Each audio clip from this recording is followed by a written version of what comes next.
ಇನ್ನೆಷ್ಟು ಬೇಕೆಲ್ಲ ಹೃದಯಕ್ಕೆ ರಾಮ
ನಿಂತ ನೀರಾಗಬಾರದು, ಹರಿಯುವಂತಹ ನೀರಾಗಬೇಕು. ಹರಿಯುವ ನದಿಯು ತನ್ನ ಗಮ್ಯಸ್ಥಾನವನ್ನು ಸೇರುವಲ್ಲಿ ಎಷ್ಟೋ ಏರು ಇಳಿತಗಳನ್ನು ಉತ್ತರಿಸಿ ಸರದಿಯನ್ನು ಸೇರುತ್ತದೆ. ಅದೇ ರೀತಿಯಲ್ಲಿ ಮಾನವನ ಜೀವನದಲ್ಲಿ ಎದುರಾಗುವಂತಹ ಸುಖ ದುಃಖ ನೋವು ನಲಿವುಗಳಿಗೆ ಉತ್ತರಿಸಿ ಸಂಸಾರವೆಂಬಂತಹ ಸರದಿಯನ್ನು ದಾಟಬೇಕು ಎನ್ನುವ ಹಾಗೆ ಗುರು ವಸಿಷ್ಠರಿಂದ ನಾವು ತಿಳಿದುಕೊಂಡಂತಹ ಪಾಠ. ಜನ್ಮದಲ್ಲಿ ದಶರಥನ ಆತ್ಮಜನಾಗಿ ಕೌಸಲ್ಯ ಗರ್ಭಾಂಬುದಿಯಿಂದ ಪ್ರಪಂಚದ ಬೆಳಕನ್ನು ಕಂಡವ ನಾನು. ಶ್ರೀ ಶ್ರೀರಾಮ ಎನ್ನುವ ಹಾಗೆ ಹೆಸರನ್ನು ಇರಿಸಿದ್ದಾರೆ. ಬೆಳೆಯುತ್ತಾ ಬೆಳೆಯುತ್ತಾ ವಿದ್ಯೆಗಳನ್ನು ಕಲಿಯುವುದಕ್ಕೋಸ್ಕರವಾಗಿ ಗುರುಗಳಿಂದ ವಿದ್ಯಾಪೀಠಕ್ಕೆ ಹೋದವರು ನಾವು. ಅದೇ ರೀತಿಯಲ್ಲಿ ರಾಮನಾದವನು ಕೇವಲ ರಾಮನಾಗಿ ಗುರುತಿಸಲಾಗಬಾರದು, ಲೋಕಾಭಿರಾಮನಾಗಬೇಕು ಎನ್ನುವ ಕಾರಣದಿಂದಲಾಗಿ ಋಷಿವರ್ಯರಾದಂತಹ ವಿಶ್ವಾಮಿತ್ರರು ಯಜ್ಞ ಸಂರಕ್ಷಣೆಗಾಗಿ ನಮ್ಮನ್ನು ಕರೆದುಕೊಂಡು ಹೋದರು. ಹೋಗುವ ಪಥದಲ್ಲಿ ನಮಗೆ ಧ್ಯಾನ, ತಪಸ್ಸು ಹಾಗೂ ಧರ್ಮದ ಸೂಕ್ಷ್ಮತೆಗಳನ್ನು ತಿಳಿಸಿದ್ದಾರೆ. ಅದೇ ರೀತಿಯಲ್ಲಿ ಅವರ ಯಜ್ಞಗಳಿಗೆ ಹಾಳುಗಡುತ್ತಿದ್ದಂತಹ ದುರುಳರು, ತಾಟಕಿ, ಮಾರೀಚ ಮೊದಲಾದಂತಹ ದಾನವರನ್ನು ಯಜ್ಞ ಸಂರಕ್ಷಣೆಗೆ ನಾವು ಸಂಪೂರ್ಣವಾದಂತಹ ಸಹಕಾರವನ್ನು ಇಟ್ಟಿದ್ದೇವೆ.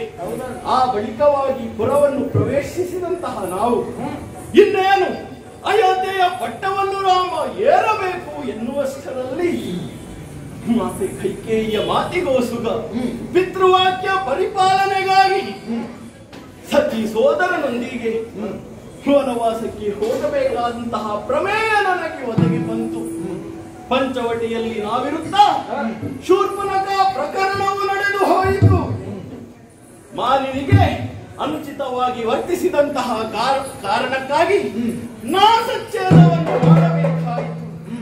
ಪರಿಣಾಮವಾಗಿ ಅವಳ ಅಣ್ಣನಾದಂತಹ ರಾವಣೇಶ್ವರ ನನ್ನ ಮಡದಿಯಾದಂತಹ ಸೀತೆಯನ್ನು ಅಪಹರಿಸಿದ.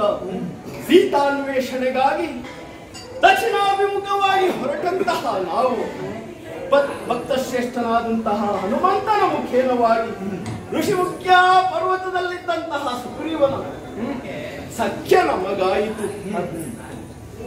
ಇದರೊಂದಿಗೆ ಹನುಮಂತ ಸಮುದ್ರಾಂದೋಲನವನ್ನು ಮಾಡುವ ಮುಖೇನವಾಗಿ ನನ್ನ ಪುತ್ರೆಯನ್ನು ಸೀತೆಗೆ ಕೊಟ್ಟು ಅಲ್ಲಿರುವಂತಹ ಚೂಡಾಮಣಿಯನ್ನು ತಂದು ನನ್ನಲ್ಲಿ ಕೊಟ್ಟ.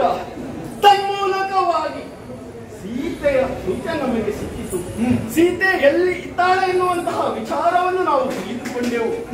ಆ ಕಾಲಕ್ಕೆ ಶರದಿಗೆ ಸೇತುವೆಯನ್ನು ಬಗೆದು ಲಂಕೆಯನ್ನು ಸೇರಿದವರು ನಾವು. ಆ ಕಾಲಕ್ಕೆ ಅದೆಷ್ಟೋ ದಾನವರು, ರಾವಣನ ಸೇನೆಯವರು, ಕುಂಭಕರ್ಣ, ಮಕರಾಕ್ಷ ಮೊದಲಾದಂತಹ ವೀರರೇ ನಮ್ಮೊಡನೆ ಕಾಳಗಕ್ಕೆ ಬಂದರು. ಅವರೆಲ್ಲವರನ್ನು ಸದೆ ಮಾಡಿದರು. ಜಯ ಲಲನೆಯನ್ನು ಪಡೆದುಕೊಂಡವರು ನಾವಿದ್ದೇವೆ. ನಿನ್ನೆಯ ಕಾಲದಲ್ಲಿ ನಡೆದಂತಹ ಘೋರ ಸಂಗ್ರಾಮ, ಇಂದ್ರಜಿತ್ತಿನೊಳಗೆ ನಡೆದಂತಹ ಘೋರವಾದ ಕದನದಲ್ಲಿ ಲಕ್ಷ್ಮಣ ನಿನಗೆ ಜಯ ಒದಗಿ ಬಂತಲ್ಲ, ಸಂತೋಷವಾಯಿತು.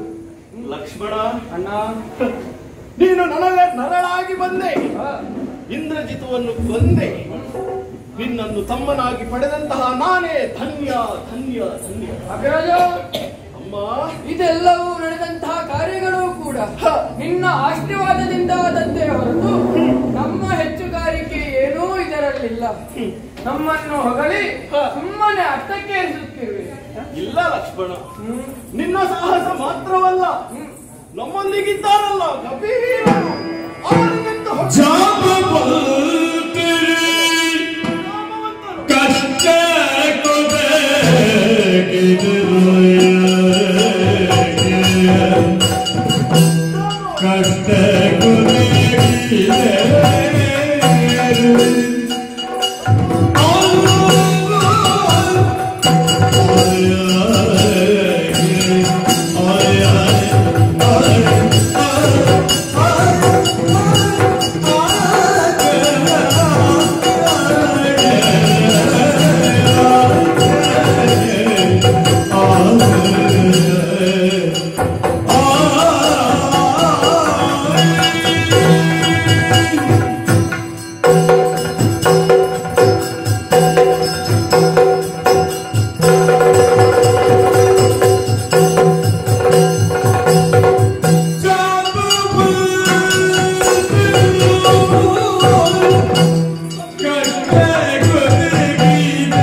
ಇದುವರೆಗೆ ನಡೆದಂತಹ ಯುದ್ಧದಲ್ಲಿ ನಮ್ಮ ಕಪಿವೀರರು ತೋರಿಸಿದಂತಹ ಪರಾಕ್ರಮ ಅದೆಲ್ಲವನ್ನು ಕಂಡಾಗ ನಾನು ಬೆರಗಾಗಿ ಹೋಗಿದ್ದೇನೆ. ನಮ್ಮೊಂದಿಗಿರುವಂತಹ ಕಪಿವೀರರು ಸಾಮಾನ್ಯದವರೇ, ಜಾಂಬವಂತರು, ಗುವಾಕ್ಷ, ನೀಲ ನಳ ಮೊದಲಾದಂತಹ ಕಪಿವೀರರು ತಮ್ಮ ಪ್ರಾಣವನ್ನು ಒತ್ತೆ ಇಟ್ಟು ಹಗಲು ರಾತ್ರಿ ಎನ್ನದ ಹಾಗೆ ಕೇವಲ ರಾಮನಿಗೋಸುಗವಾಗಿ ಈ ಯುದ್ಧ ರಂಗದಲ್ಲಿ ಹೋರಾಡುತ್ತಾ ಇದ್ದಾರೆ. ಅವರನ್ನು ಎಷ್ಟು ಹೊಗಳಿದರೂ ಕೂಡ ಸಾಲದು. ಪ್ರಾಮಾಣಿಕವಾಗಿ ದುಡಿಯುತ್ತಿರುವಂತಹ ಅವರು ಯಾರ ಹುಬ್ಬೇರಿ ಅವರ ಪರಾಕ್ರಮವನ್ನು ನೋಡಿದರೆ ಯಾರದ್ದು ಕೂಡ ಹುಬ್ಬೇರಲೇಬೇಕು. ಅಂತಹ ಪರಾಕ್ರಮ ಅವರದ್ದು ಇರಲಿ. ನಮ್ಮೊಂದಿಗಿದ್ದಾನಲ್ಲ ಶರಣ ಶ್ರೇಷ್ಠ, ನಿನ್ನನ್ನು ನಾನು ಹೇಗೆ ಹೋಗನಳಯ್ಯ? ಶರದಿಗೆ ಸೇತುವೆಯನ್ನು ಬರೆಯುವಂತಹ ಕಾಲದಲ್ಲಿ ನಮ್ಮ ಸೇನೆಯನ್ನು ಸೇರಿದವನು ನೀನು. ರಾಕ್ಷಸ ಕುಲದಲ್ಲಿ ಹುಟ್ಟಿದವನಾದರೂ ಕೂಡ, ರಾವಣನ ತಮ್ಮನಾದರೂ ಕೂಡ ಧರ್ಮ ರಕ್ಷಣೆಯನ್ನು ಮಾಡಬೇಕು ಎನ್ನುವ ಕಾರಣಕ್ಕಾಗಿ ನನ್ನೊಂದಿಗೆ ಸೇರಿದವನು ನೀನು. ಈ ಮೂಲಕವಾಗಿ ರಾಕ್ಷಸರಲ್ಲಿಯೂ ಧರ್ಮಾತ್ಮರಿದ್ದಾರೆ, ಸತ್ಯ ನಿಷ್ಠರಿದ್ದಾರೆ ಎನ್ನುವುದನ್ನು ಲೋಕಮುಖಕ್ಕೆ ತೋರಿಸಿಕೊಟ್ಟವನು ನೀನು ಭೀಷಣ. ಇದುವರೆಗೆ ನಡೆದಂತಹ ಕದನದಲ್ಲಿ ಅದೆಷ್ಟೋ ರಹಸ್ಯಗಳನ್ನು ನಮಗೆ ತಿಳಿ ಹೇಳಿ ಜಯವನ್ನು ಪಡೆಯುವುದಕ್ಕೆ ನಿನ್ನ ಸಹಕಾರದಿಂದಲೇ ಸಾಧ್ಯವಾಗಿದೆ. ಭೀಷಣ, ನಿನ್ನ ಈ ಸಹಾಯಕ್ಕೆ ನಾನೊಬ್ಬನೇ ಋಣಿಯಲ್ಲ, ನಮ್ಮ ವಂಶದವರೆಲ್ಲರೂ ನಿನಗೆ ಕೃತಜ್ಞರಾಗಿದ್ದಾರೆ.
ನಿರುಪಮಿತ ಚಾರಿತ್ರವನ್ನು ಜೀವನದಲ್ಲಿ ಮೈಗೂಡಿಸಿಕೊಂಡವನು ನೀನು. ಯಾವ ಕಾಲಕ್ಕೂ ನಾನು ದೇವನಿದ್ದೇನೆ ಎನ್ನುವುದನ್ನು ನೀನು ಹೇಳಿಕೊಂಡವನಲ್ಲ. ಆದರೆ ಪ್ರತಿಯೋರ್ವರು ಕೂಡ ನಿನ್ನಲ್ಲಿ ದೇವತ್ವವನ್ನು ಕಂಡುಕೊಂಡವರು ಪ್ರಭು. ಭೀಷಣಾಧರೆಯಲ್ಲಿ ಮಾನವ ರೂಪಿನಿಂದ ನೀನು ಅವತರಿಸಿ ಬಂದು ನೀನೇನು ಸಾಮಾನ್ಯ ನರ ನಾಟಕದಲ್ಲಿ ರಂಜಿಸುತ್ತಿರುವಂತಹ ನೀನು ದೇವನಲ್ಲವೇ ಪ್ರಭು. ವೈಕುಂಠವಾಸಿಯಾದಂತಹ ಶ್ರೀಮನ್ನಾರಾಯಣನೇ ದುಷ್ಟ ಶಿಕ್ಷಣದ ಕಾರ್ಯಕ್ಕಾಗಿ ಧರೆಗಿಳಿದು ಈ ರಾಮಾವತಾರದಲ್ಲಿ ಬಂದಿದ್ದಾನೆ ಎನ್ನುವುದೇ ಸತ್ಯ. ನೀನು ಸಿಂಧು, ನಿನ್ನಿಂದ ಸಿಡಿಯಲ್ಪಟ್ಟಂತಹ ಬಿಂದುಗಳು ನಾವು. ಅಂತಹ ಬಿಂದುಗಳಾದಂತಹ ನಮ್ಮನ್ನು ನೀನು ಹೊಗಳುವುದೇ. ನಾವೆಲ್ಲ ನಿನ್ನ ಬಾಯಿಂದ ಹೊಗಳಿಸಿಕೊಳ್ಳುವವರೇ ಹೇಳು. ದೇವನಾಗಿ ಪ್ರಪಂಚವನ್ನ ನಿಯಂತ್ರಿಸುವ ಶಕ್ತಿಯಾಗಿ ನೀನು ಪ್ರಕಟಗೊಂಡವನು. ಧರ್ಮದ ಜಿಜ್ಞಾಸೆಯಲ್ಲಿ ಬಿದ್ದ ಪ್ರಪಂಚಕ್ಕೆ ಧರ್ಮದ ದೀಕ್ಷೆಯನ್ನಿತ್ತು ಸಕಲ ಜೀವರಾಶಿಗಳನ್ನು ಧರ್ಮದಿಂದಲೇ ಪಡೆಯುವವ ನೀನು. ನೀನು ಸೂತ್ರಧಾರಿ, ನಾವೆಲ್ಲರೂ ಪಾತ್ರಧಾರಿಗಳು. ಪಾತ್ರಧಾರಿಗಳಾದಂತಹ ನಮ್ಮನ್ನು ಸೂತ್ರಧಾರಿಯಾದಂತಹ ನೀನು ಹೊಗಳುವುದು ಎಷ್ಟಕ್ಕೆ ಸರಿ ಹೇಳು. ನೀನು ಆಡಿಸಿದಂತೆ ಆಡುವ ಪಾತ್ರಧಾರಿಗಳು ನಾವು ಈ ಭೂಮಿಯಲ್ಲಿ ಏನು ಸಾಧನೆಯನ್ನು ಮಾಡಿದ್ರು ಕೂಡ ಅದೆಲ್ಲವೂ ನಿನ್ನ ಸೇವೆ ಅಂತ ನಾವು ಮಾಡುವುದು. ನಿನ್ನ ಸೇವೆಗಾಗಿ ಕಟಿಬದ್ಧರಾಗಿ ನಾವು ನಿಂತವರು. ಧರ್ಮವೇ ಜಯಿಸಬೇಕು, ಅಧರ್ಮ ನಾಶವಾಗಬೇಕು ಎನ್ನುವುದೇ ಈ ವಿಭೀಷಣನ ಜೀವದ ಉಸಿರು, ನನ್ನ ಜೀವನದ ಧ್ಯೇಯ. ಹಾಗಾಗಿ ಅಲ್ಲವೇ ನಿನ್ನ ಚರಣ ಸೇವಕನಾಗಿ ನಾನು ಬಂದದ್ದು. ಸರಿದೆ, ನನ್ನನ್ನು ಹೊಗಳಬೇಡ. ಎಲ್ಲವೂ ನಿನ್ನೆ ಕೃಪೆ ಪ್ರಭು. ಮುಂದೆಯೂ ನಿನ್ನ ಸೇವೆಯನ್ನು ಮಾಡುವಂತಹ ಸೌಭಾಗ್ಯವನ್ನು ಈ ವಿಭೀಷಣನಿಗೆ ಕಲ್ಪಿಸಿಕೊಡುವುದೇ. ಖಂಡಿತವಾಗಿಯೂ ವಿಭೀಷಣ, ನೀವಿಲ್ಲದಿದ್ದರೆ ನಾವು ಇಲ್ಲಿಯವರೆಗೆ ಬರುವುದಕ್ಕಿತ್ತೇ ಹೇಳು. ನನ್ನ ಬದುಕು ವಿಧಿ ಬರಹವನ್ನು ಯಾರಿಂದಲೂ ತಪ್ಪಿಸುವುದಕ್ಕೆ ಸಾಧ್ಯವಿಲ್ಲ ಎನ್ನುವುದಕ್ಕೆ ಒಂದು ನಿದರ್ಶನವಾಗಿ ಹೋಯಿತಲ್ಲ. ನಾನು ಬಂದಂತಹ ಕಷ್ಟ ಇಂದು ನನ್ನ ಮಡದಿಯನ್ನು ಕಳೆದುಕೊಳ್ಳುವಂತಹ ಸ್ಥಿತಿ ನನ್ನ ಬದಗಿ ಬಂತು.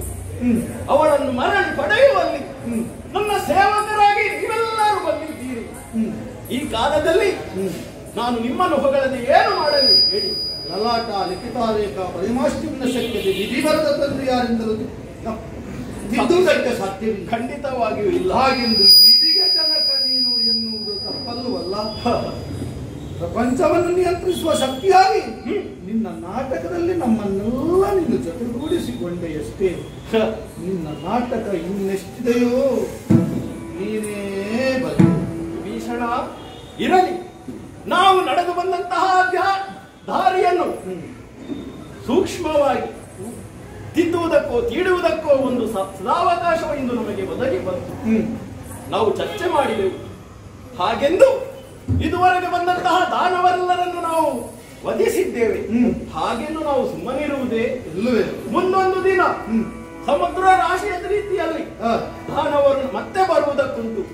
ಅಂತಹವರು ಬಂದರು ಎಂದಾದರೆ ಏನು ನಮ್ಮ ನಡೆ?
ಹಾಗಾಗಿ ಅಗ್ರಜ ನಿನ್ನ ಆಶೀರ್ವಾದವನ್ನು ನನ್ನ ಮೇಲೆ ಉಂಟುವಂತಾದ್ರೆ ಮುಂದೆ ನಡೆಯುವಂತಹ ಪ್ರತಿಯೊಂದು ಕಾರ್ಯದಲ್ಲೂ ಕೂಡ ನಾನು ಜಯವನ್ನು ಸಾಧಿಸೇನು. ಹಾಗಾಗಿ ಈ ಬಗ್ಗೆ ಚಿಂತಿಸುವಂತಹ ಅಗತ್ಯವಿಲ್ಲ. ಸಂತೋಷ ಕಂಡೆ. ನಿಮ್ಮ ಮಾತುಗಳನ್ನು ಕೇಳಿ ನನ್ನ ಆತ್ಮವಿಶ್ವಾಸ ಇಮ್ಮಡಿಯಾಗುತ್ತಾ ಇದೆ. ಈಗಲೇ ಸೂರ್ಯಾಸ್ತಮಾನವಾಗುತ್ತಾ ಇದೆ. ನಮ್ಮ ಇಂದಿನ ಸಭೆಯನ್ನು ಇಲ್ಲಿಗೆ ಮುಗಿಸೋಣ. ಆಗದೆ ಆಗಲಿ.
ರಾವಣೇಶ್ವರ ಮಹಾಪ್ರಭುವಿನ ಬಂದಂತ ಕಾರ್ಯ ಅನೇಕವಿದೆ.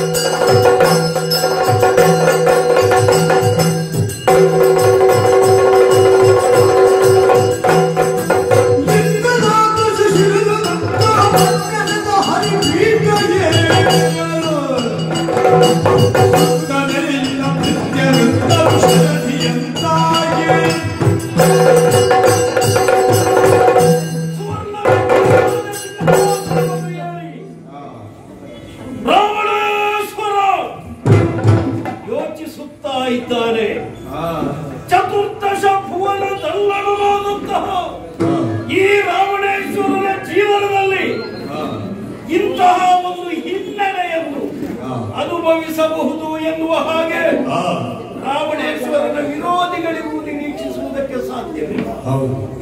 ಎಂತಹ ಸಾಧನೆಯನ್ನು ನಾನು ಜೀವನದಲ್ಲಿ ಮಾಡಿದ ವಿಶ್ವವಸು ಮಹಾಮುನಿಗಳಿಗೆ ಕೈಕಸಾದೇವಿಯಲ್ಲಿ 4 ಮಕ್ಕಳು, ದಶಕಂಠ, ಕುಂಭಶ್ರವಣ, ವಿಭೀಷಣ, ಅದೇ ರೀತಿಯಾಗಿ ಶೂರ್ಪನಖ. ಹಿರಿಯವರಾದಂತಹ ನಾನು ಜೀವನದಲ್ಲಿ ಮಹತ್ತರವಾದ ಸಾಧನೆಯನ್ನು ಮಾಡಬೇಕು ಎನ್ನುವಂತಹ ಉದ್ದೇಶದಿಂದ ಅಮ್ಮನ ಆದೇಶದಂತೆ ದಟ್ಟವಾದಂತಹ ಅರಣ್ಯವನ್ನು ಸೇರಿ ಬ್ರಹ್ಮದೇವರನ್ನು ತಪಸ್ಸಿನ ಮೂಲಕ ಮೆಚ್ಚಿಸಿ ಪಡೆದಂತಹ ವರ ಪ್ರಸಾದವಾದರೂ ಯಾವುದು? ಮಾನುಷಾನನ್ಯೇಹಿ ಅವಧ್ಯತ್ವಂ, ಮನುಷ್ಯರಿಂದಲ್ಲದ ಅನ್ಯರಿಂದ ಮರಣ ಇಲ್ಲ. ವಿಶೇಷವಾದ ವರ ಪ್ರಸಾದವನ್ನು ಪಡೆದೆ. ಆಮೇಲೆ ದಿಗ್ವಿಜಯವನ್ನು ಕೈಗೊಂಡೆ. ನಮ್ಮದೇ ಆಗಿದ್ದಂತಹ ಲಂಕೆಯನ್ನು ಸ್ವಾಧೀನ ಮಾಡಿದ್ದು ಮಾತ್ರವಲ್ಲ, ಸುವರ್ಣ ಲಂಕೆಯನ್ನಾಗಿಸಿದೆ. ದಿಗ್ವಿಜಯವನ್ನು ಕೈಗೊಂಡು 3 ಲೋಕಗಳ ಅಧಿಕಾರವನ್ನು ನಾನು ಮಾಡಿದೆ. ಆ ದೇವೇಂದ್ರ ಮಗನಾದಂತಹ ಮೇಘನಾದ ಆತನನ್ನು ಯುದ್ಧದಲ್ಲಿ ಸೋಲಿಸಿದ. ಆ ಕಾರಣದಿಂದಲೇ ಇಂದ್ರಜಿತು ಎನ್ನುವಂತಹ ನೆಗಳ್ತೆಯನ್ನು ನನ್ನ ಮಗ ಪಡೆದ. ಎಷ್ಟೋ ಸಾಧನೆಯನ್ನು ಮಾಡಿದೆ. ಆದರೆ ತಂಗಿಯಾದಂತಹ ಶೂರ್ಪನಕ್ಕೆ ಸ್ವಚ್ಛಂದವಾಗಿ ಜನಸ್ಥಾನದಲ್ಲಿ ತಿರುಗುತ್ತಾ ಇದ್ದವಳು. ನನ್ನ ತಂಗಿ ಎನ್ನುವಂತಹ ವಿಚಾರ ಅವರಿಗೆ ಅರ್ಥ ಆಗಲಿಲ್ಲ ಅಂತ ಕಾಣ್ತದೆ. ಏನು ಮಾಡಿದ್ರು ಕರ್ಣ ನಾಸಾಚ್ಛೇದನವನ್ನು ಮಾಡಿದ್ರು. ಸಹಿಸುವುದಕ್ಕೆ ನಮಗೆ ಸಾಧ್ಯವಾಗಲಿಲ್ಲ. ಕುಲೀನ ಮನೆತನದ ಹೆಣ್ಣಿನ ಮೇಲೆ ಯಾರೋ ಕೈ ಮಾಡ್ತಾರೆ ಅಂತಾದ್ರೆ ನಾವು ಸುಮ್ಮನೆ ಕುಳಿತುಕೊಳ್ಳುವುದಕ್ಕಾಗ್ತದ? ರಾಮನಿಗೆ ಸರಿಯಾದ ಪ್ರತೀಕಾರ ಆಗಬೇಕು ಎನ್ನುವ ಉದ್ದೇಶದಿಂದ ಸೀತೆಯನ್ನು ಅಪಹರಿಸಿ ಅಶೋಕವನದಲ್ಲಿರಿಸಿದೆ. ರಾಮ ಸುಮ್ಮನೆ ಇರಲಿಲ್ಲ. ಅಸಂಖ್ಯಾತ ಕಪಿಗಳನ್ನು ಸೇರಿಸಿ ವಿಶಾಲವಾದ ಸಾಗರವನ್ನು ಉತ್ತರಿಸಿ ಲಂಕೆಯನ್ನು ಪ್ರವೇಶಿಸಿದ. ಯುದ್ಧ ಪ್ರಾರಂಭವಾಯಿತು. ಅದನ್ನೇ ನಾನು ಯೋಚಿಸುತ್ತಾ ಇರುವುದು ಈ ಸಭೆಯಲ್ಲಿ.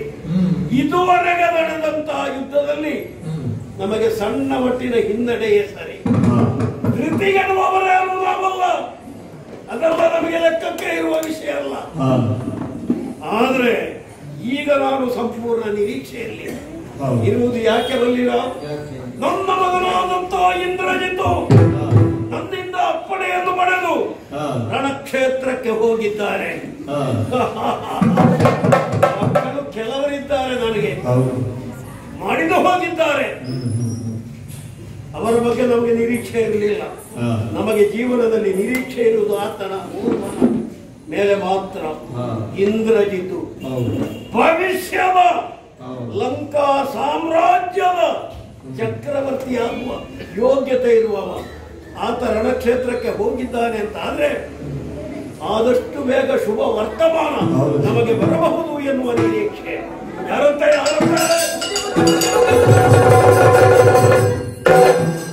ಅಡ್ಡ ನಿಂತಿದ್ದೇನೆ ಬುದ್ಧಿ. ಎದ್ದು ಬಿಡು, ಎದ್ದು ಬಿಡು. ನಾನು ಬುದ್ಧಿ ನಿಮ್ಮ ಮಗ.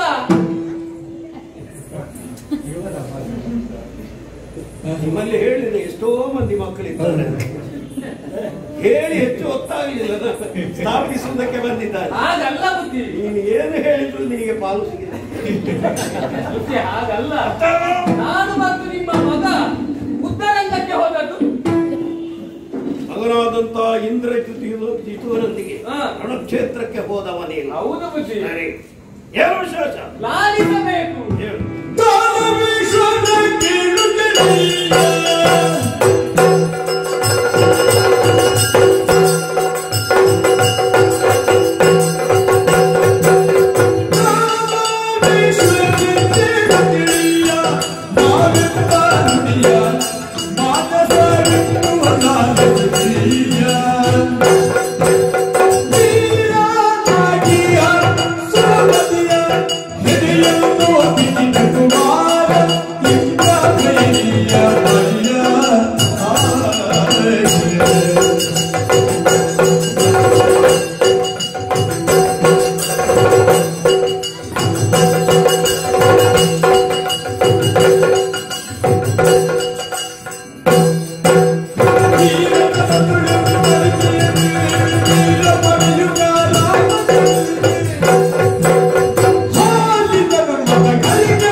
ರಾವಣೇಶ್ವರನ ಮುಂದೆ ನಿಂತು ಏನು ಹೇಳಿದೆ? ಇನ್ನೊಮ್ಮೆ ಹೇಳು. ಹಾಗಲ್ಲ, ನಾನು ಮತ್ತು ನಿಮ್ಮ ಮಗ ಯುದ್ಧರಂಗಕ್ಕೆ ಹೋಗುವಾಗ ಮಂಗಗಳ ರಾಶಿ ಬುದ್ಧಿ, ಮಂಗಗಳ ರಾಶಿ ಇದನ್ನು ನೋಡಿ ಇವರೊಂದಿಗೆ ಹೀಗೆ ಯುದ್ಧ ಅಲ್ಲ, ಬೇರೆ ರೀತಿ ಮಾಡಬೇಕು. ಹೇಗೆ? ಮೈಕ ಯುದ್ಧ ಬುದ್ಧಿ, ಮೈಕ ಯುದ್ಧ. ಏನು? ಮೈಕ ಯುದ್ಧ, ಮಾಯಕದ ಯುದ್ಧ. ಮಾಯಕದ ಯುದ್ಧ. ಮಾಡಿದ್ದೇ ಕ್ಷಣ ನಿಮ್ಮ ಮಗನ ಬಾಣಕ್ಕೆ ಮಂಗಗಳೆಲ್ಲ ದರಗುಳಿ ಬಿದ್ದವು. ಇದನ್ನು ಕಂಡಂತಹ ರಾಮ ಶಬ್ದವೇದಿ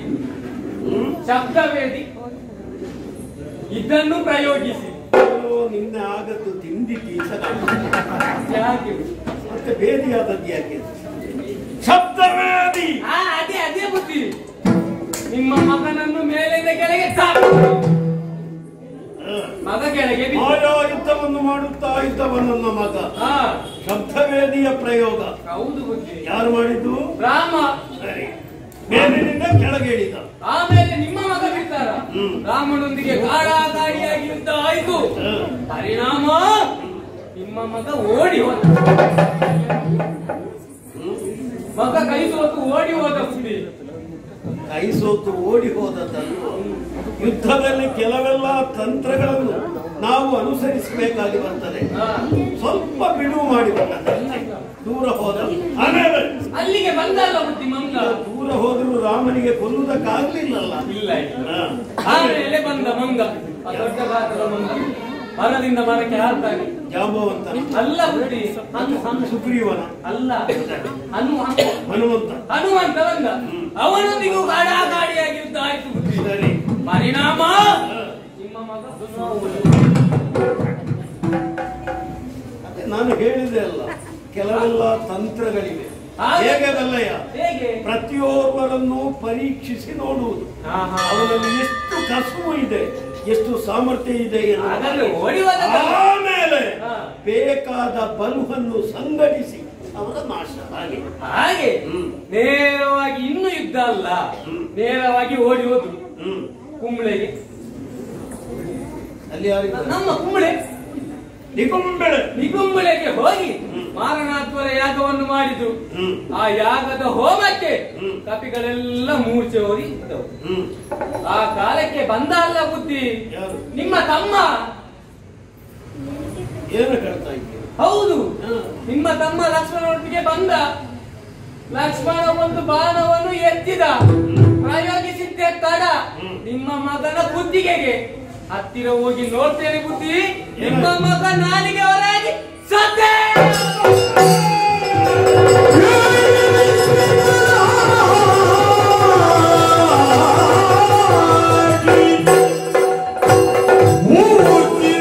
ಗಾಲಿಗೊಡ್ಡಿದ ದೀಪವಂತು ಚಾಲಿಸಲು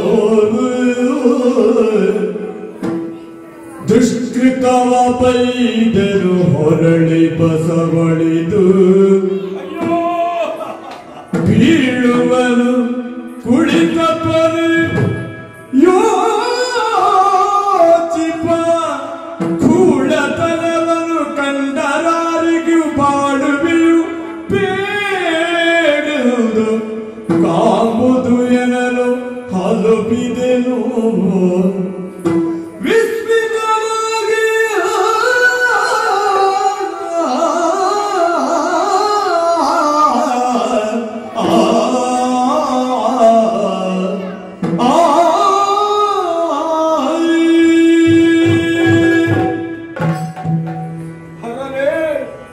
ಎಂತಹ ದುರ್ವಾರ್ತೆಯನ್ನು ನಾವು ಕೇಳುತ್ತಾ ಇದ್ದೇವೆ. ಕನಸು ಮನಸ್ಸಿನಲ್ಲಿಯೂ ನಾವು ನಡೆಸಿದಂತಹ ವಿಚಾರ ಲೋಕವಿಖ್ಯಾತನಾಗಿ ನನ್ನ ಪರಂಪರೆಯಲ್ಲಿ ನನ್ನ ಮಗನಾದಂತಹ ಇಂದ್ರಾಗಿ ಬೆಳಗಬಹುದು ಎನ್ನುವಂತಹ ನಿರೀಕ್ಷೆಯಲ್ಲಿದ್ದಂತಹ ಅಪ್ಪ ನಾನು. ಆದರೆ ನನ್ನ ಕಿವಿಗೆ ಬಡಿದಂತಹ ಮಾತುಗಳಾದರೂ ಏನು? ಇಂದ್ರಾರಿಯನ್ನು ನೀನು ಕಳೆದುಕೊಂಡೆ, ಇಂದ್ರಾರಿಯನ್ನು ನೀನು ಕಳೆದುಕೊಂಡೆ. ಸೊಡರಿಗೆ ಒಡ್ಡಿದ ದೀಪದಂತಾಗಿದೆ ನನ್ನ ಪರಿಸ್ಥಿತಿ. ಈ ದುರ್ವಾರ್ತೆಯನ್ನು ಕೇಳಿದ ಕ್ಷಣ ಮೂರ್ಛಿತನಾದೆ, ಕಿಂಕರ್ತವ್ಯತ ಮೂಢನಾಗಿದ್ದೇನೆ. ಮುಂದೇನು ಮಾಡೋಣ ಎನ್ನುವ ಹಾಗೆ ಇಲ್ಲ, ಇಡೀ ಕತ್ತಲೇ ಆಗಿದೆ, ದಾರಿ ಕಾಣಿಸುತ್ತಾ ಇಲ್ಲ. ಅಯ್ಯೋ, ಯಾರ ಮೇಲೆ ಅತಿಯಾದಂತಹ ನಿರೀಕ್ಷೆಯನ್ನು ನಾನು ಇಟ್ಟುಕೊಂಡಿದ್ದೇನೋ ಅಂತಹ ಮಗನನ್ನು ನಾನು ಕಳೆದುಕೊಂಡನಲ್ಲ. ಇನ್ನು ಯಾಕೆ ಬದುಕಲಿ ನಾನು? ಇನ್ನು ಈ ಬದುಕು ನನಗೆ ಯಾಕೆ?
ಅಳುವುದರಲ್ಲಿ ಅರ್ಥವಿದೆ, ಧೃತಿಗೆಡುವುದರಲ್ಲಿ ಅರ್ಥವಿದೆ.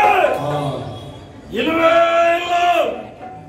ಇಂದ್ರಾರಿಯನ್ನು ಕಳೆದುಕೊಂಡರೇನಂತೆ, ಆತನಂತಹ 106 ಮಕ್ಕಳನ್ನು ಪಡೆಯುವಂತಹ ಕಾಸವು ಇನ್ನೂ ರಾವಣೇಶ್ವರರಲ್ಲಿದೆ. ಇಲ್ಲ, ಭಯಗೊಳ್ಳುವುದರಲ್ಲಿ ಅರ್ಥವೇ ಇಲ್ಲ. ಆಳಲಾರ ಪ್ರತೀಕಾರವನ್ನು ಮಾಡಲೇಬೇಕು. ನಮ್ಮವರು ಕೆಲವರೆಲ್ಲ ನನ್ನಲ್ಲಿ ಹೇಳಿದ್ರು, ಸೀತೆ ಹೆಣ್ಣಲ್ಲ, ಅವಳ ಮೃತ್ಯು ಎನ್ನುವ ಹಾಗೆ. ಹೌದು ಎನ್ನುವುದು ನನಗೆ ಈಗ ವೇದ್ಯವಾಗುತ್ತಾ ಇದೆ. ಸೀತೆಯೋರ್ವಳ ಕಾರಣದಿಂದ ಎಷ್ಟು ಮಂದಿಗಳನ್ನು ನಾನು ಕಳೆದುಕೊಂಡಿದ್ದೇನೆ. ಮಕ್ಕಳನ್ನು ಕಳೆದುಕೊಂಡೆ, ಆತ್ಮೀಯರನ್ನು ಕಳೆದುಕೊಂಡೆ, ತಮ್ಮನಾದಂತಹ ಕುಂಭಶ್ರವಣನನ್ನು ಕಳೆದುಕೊಂಡೆ. ದೇವಾಂತಕ, ನರಾಂತಕ, ಅತಿಕಾಯ, ಮಕರಾಕ್ಷ, ಅದೇ ರೀತಿಯಾಗಿ ಕುಂಭಶ್ರವಣ. ವರ್ತಮಾನ ಬಂತು, ಶ್ರೀಮಂತ ಪುತ್ರನಾದಂತಹ ಇಂದ್ರಜಿತುವನ್ನು ಕಳೆದುಕೊಂಡೆ. ಇಷ್ಟೆಲ್ಲ ಕಳೆದ ಮೇಲೆ ಸೀತೆಯ ಬಗ್ಗೆ ನಾನು ಆಶೆಯಿಂದ ಇರುವುದು ಸರಿಯಲ್ಲ, ಇನ್ನು ಸೀತೆಯನ್ನು ಕೂಡುವುದು ಸರಿಯಲ್ಲ. ಆದ ಕಾರಣ ಅದಕ್ಕೆ ಮುಂಚಿತವಾಗಿ ನಾನು ಮಾಡಬೇಕಾದ ಕೆಲಸ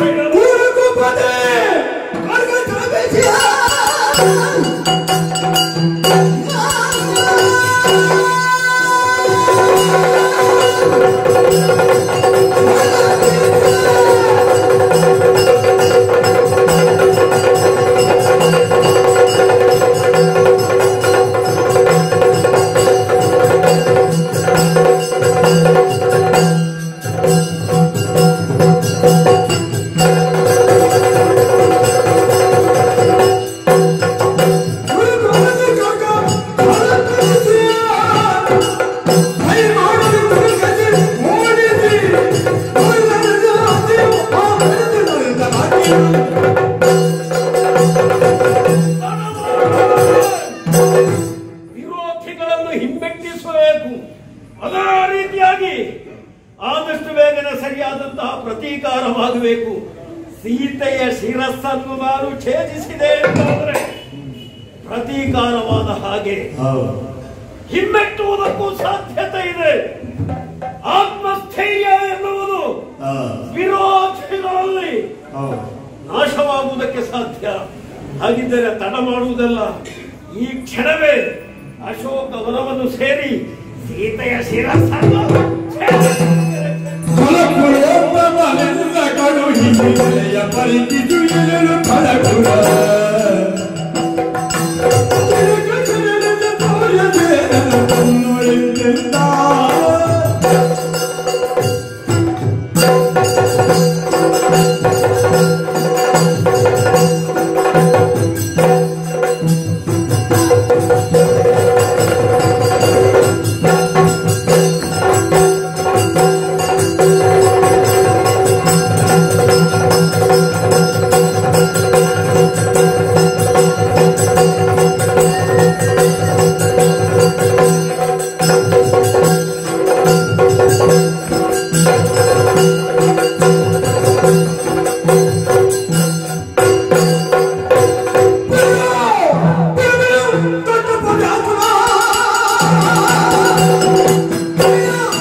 ಮಗಳಾದ ಇಂದ್ರಜಿತುವಿನ ಮರಣ ಮಾತೇಳು ಕೇಳಿ ಸೀತೆಯ ತಲೆಯನ್ನು ಕಡಿಬೇಕಾಗಿ ಮುಂದುವರಿಯುತ್ತಾ ಇದ್ದೀರಿ.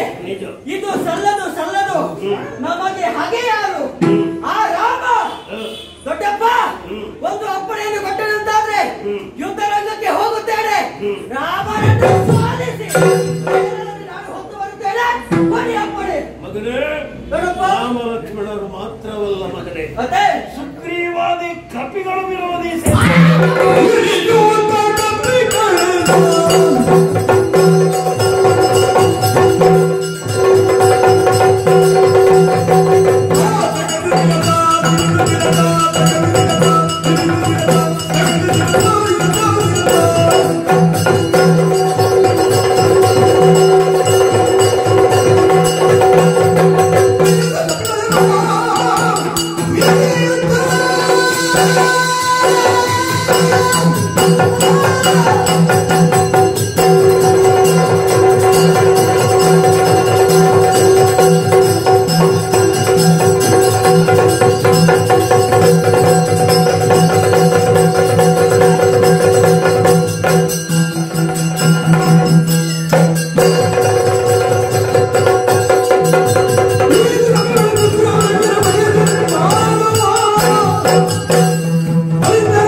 ತರಳ ಬಿಡು ಛಲವನ್ನು ಧುರವೇ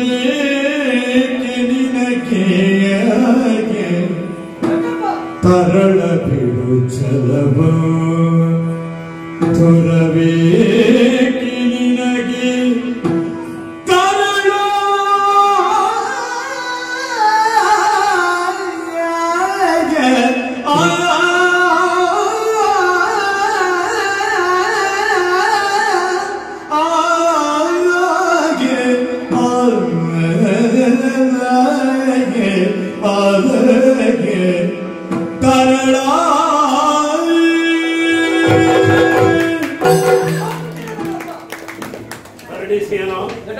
ಯುದ್ಧಕ್ಕೆ ಕಳುಹಿಸುವುದಕ್ಕೆ ಮುಂಚಿತವಾಗಿ ಇಲ್ಲಿ ಬಾ ಮಗನೇ, ಅಪ್ಪಿ ಹಿಡಿದು ನಿನ್ನನ್ನು ಮುದ್ದಿಸಬೇಕು ಎನ್ನುವ ಸಂತೋಷವಾಯಿತು. ಈ ಸಂದರ್ಭದಲ್ಲಿ ನಿನ್ನ ಬಾಯಿಂದ ಬಂದಂತಹ ಮಾತನ್ನು ಕೇಳಿದಾಗ ಯಾರಿಗಾದರೂ ಪರಮಾನಂದವಾಗುವುದಕ್ಕೆ ಸಾಧ್ಯವಿದೆ. ಯಾಕೆ ಬಲ್ಲೆಯ? ನಿರ್ಣಾಯಕವಾದಂತಹ ಹಂತದಲ್ಲಿ ನಾವಿದ್ದೇವೆ. ಲಂಕೆಯಲ್ಲಿ ನಡೆಯುವಂತಹ ಘಟನೆ ಬಗ್ಗೆ ನೀನು ಸ್ವಲ್ಪ ಯೋಚನೆಯನ್ನು ಮಾಡು. ತುಂಬಾ ಬಲಗಳನ್ನು ನಾವು ಕಳೆದುಕೊಂಡಿದ್ದೇವೆ. ತಮ್ಮನಾದಂತಹ ಕುಂಭಶ್ರವಣ, ನನ್ನ ವೀರಪುತ್ರನಾದಂತಹ ಇಂದ್ರಜಿತ್ತು, ಮಕ್ಕಳಾದಂತಹ ಅತಿಕಾಯ, ಅದೇ ರೀತಿಯಾಗಿ ಮಕರಾಕ್ಷ, ದೇವಾಂತಕ, ನರಾಂತಕ ಇವರೆಲ್ಲರನ್ನು ಕಳೆದು ನಾನೇ ಯುದ್ಧಕ್ಕೆ ಹೊರಡಬೇಕು ಎನ್ನುವಂತಹ ಪರಿಸ್ಥಿತಿಯಲ್ಲಿ ಇರುವಾಗ ಬಂದೇ ಅಲ್ಲ ಮಗನೇ. ನನ್ನ ತಮ್ಮನಾದಂತಹ ವಿಭೀಷಣನ ಪುತ್ರ ನೀವು. ವಿಭೀಷಣ ರಾಮನ ಪಾಳೆಯವನ್ನು ಸೇರಿಕೊಂಡಿದ್ದಾನೆ.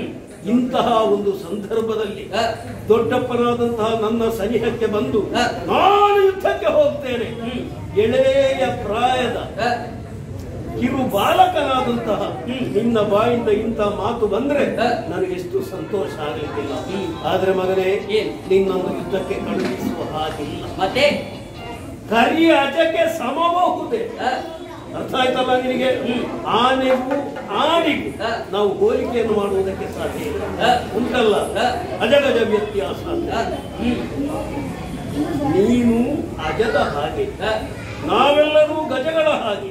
ನಾವೆಲ್ಲರೂ ಅಂದ್ರೆ ರಾಮ ಲಕ್ಷ್ಮಣರಾಗಲಿ ವಿರೋಧಿ ಸೈನ್ಯದಲ್ಲಿರುವ ಬಲಾಢ್ಯರಾಗಲಿ ನಾವಾಗಲಿ ನಾವೆಲ್ಲ ಆನೆಗೆ ಸಮ, ಮಗುವಾದಂತಹ ನೀನು ಆಡಿಗೆ ಸಮಾಜಕ್ಕೆ ಸಮ.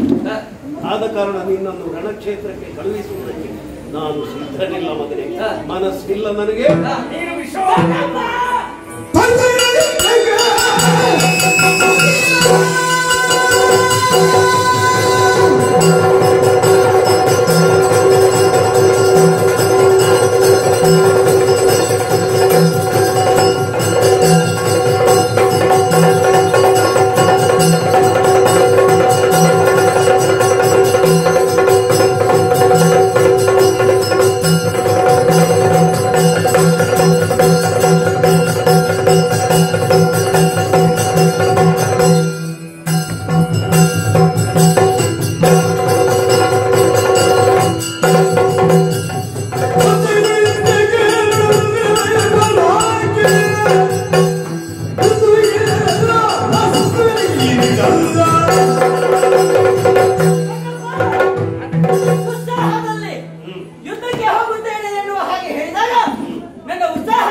ಒಂದು ವೇಳೆ ಯುದ್ಧವನ್ನು ಮಾಡುವಂತ ಸನ್ನಿವೇಶ ಈಗ ಎದುರಾಗಿ ಬಂದರು ಎಂದಾದರೆ ಹಿಂಜರಿಯ ಬೇಡ, ನೇರವಾಗಿ ಬಾ ಎನ್ನುವ ಹಾಗೆ. ಆಮೇಲೆ ಜನ್ಮ ಭೂಮಿಯ ಋಣವನ್ನು ತೀರಿಸುವುದಕ್ಕಾಗಿ ಇದು ಒಳ್ಳೆಯ ಅವಕಾಶ. ಹಾಗಾಗಿ ಚಿಂತಿಸಬೇಡಿ, ನಾನು ಇಲ್ಲ ಮಗನೇ. ಕಾಡದಿರು ಪಾಲಲಿ ಸಂಗಡಕ್ಕೆ ನಿಜ ಸುಧರುಗಳನ್ನು ಪಾಡುತ್ತಿರು ಮಗುವೆ ನೋಡಿ ಕೊರಗುವೆನು ತರವೇ ಮಗುವೆ ಮಗುವೆ.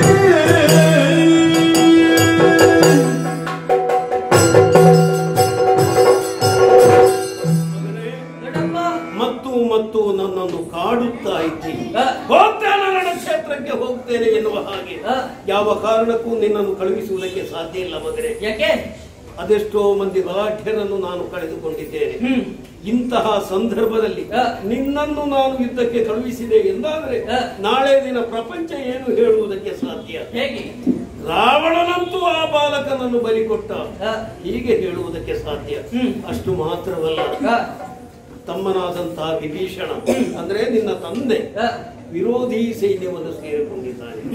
ಈ ಸಂದರ್ಭದಲ್ಲಿ ನಾನು ನಿನ್ನನ್ನು ಉಪಯೋಗಿಸಿಕೊಂಡು ಭವಿಷ್ಯದಲ್ಲಿ ಏನಾದರೂ ಆಗಿ ಹೋದರೆ, ಅಂದ್ರೆ ನೀನು ನಿನ್ನ ಪ್ರಾಣವನ್ನು ನೀನು ರಣಕ್ಷೇತ್ರದಲ್ಲಿ ಕಳೆದುಕೊಂಡೆ ಅಂತಾದ್ರೆ ಪ್ರಪಂಚ ಏನು ಹೇಳುವುದಕ್ಕೆ ಸಾಧ್ಯ?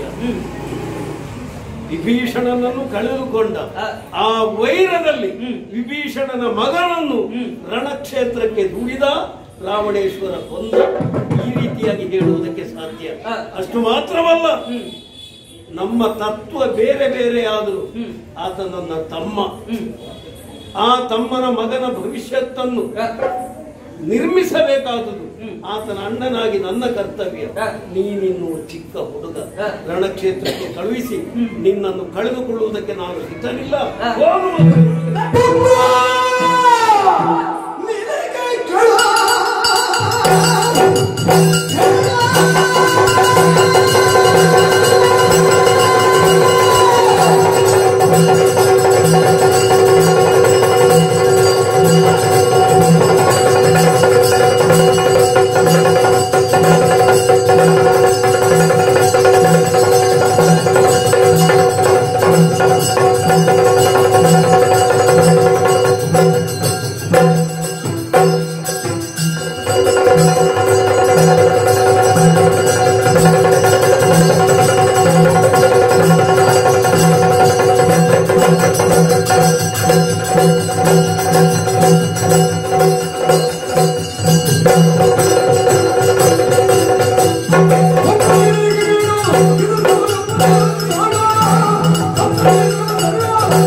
ಯಾಕೆ ಇಷ್ಟರವರೆಗೆ ಉಪ್ಪಟ್ಟನ್ನು ಕೊಟ್ಟು ನಮ್ಮನ್ನು ಸಾಕಿ ಸಲಹಿದವರು.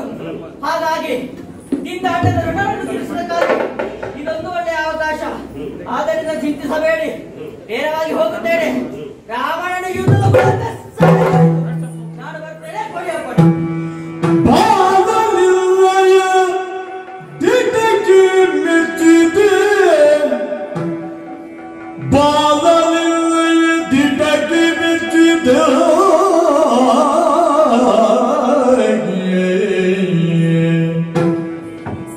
ಕಾಳಗಕ್ಕೆ ತೆರಳುತ್ತ, ಕಾಳಗಕ್ಕೆ ತೆರಳುತ್ತ ಮಾರ್ಮಲತೆ ಸಾಧಿಸಿ ನಿಜ ಪದವ ಪಡೆಯುವುದು ಹರವಿದನು, ನಿಜ ಪದವ ಪಡೆಯುವುದು ಹರವಿದನು.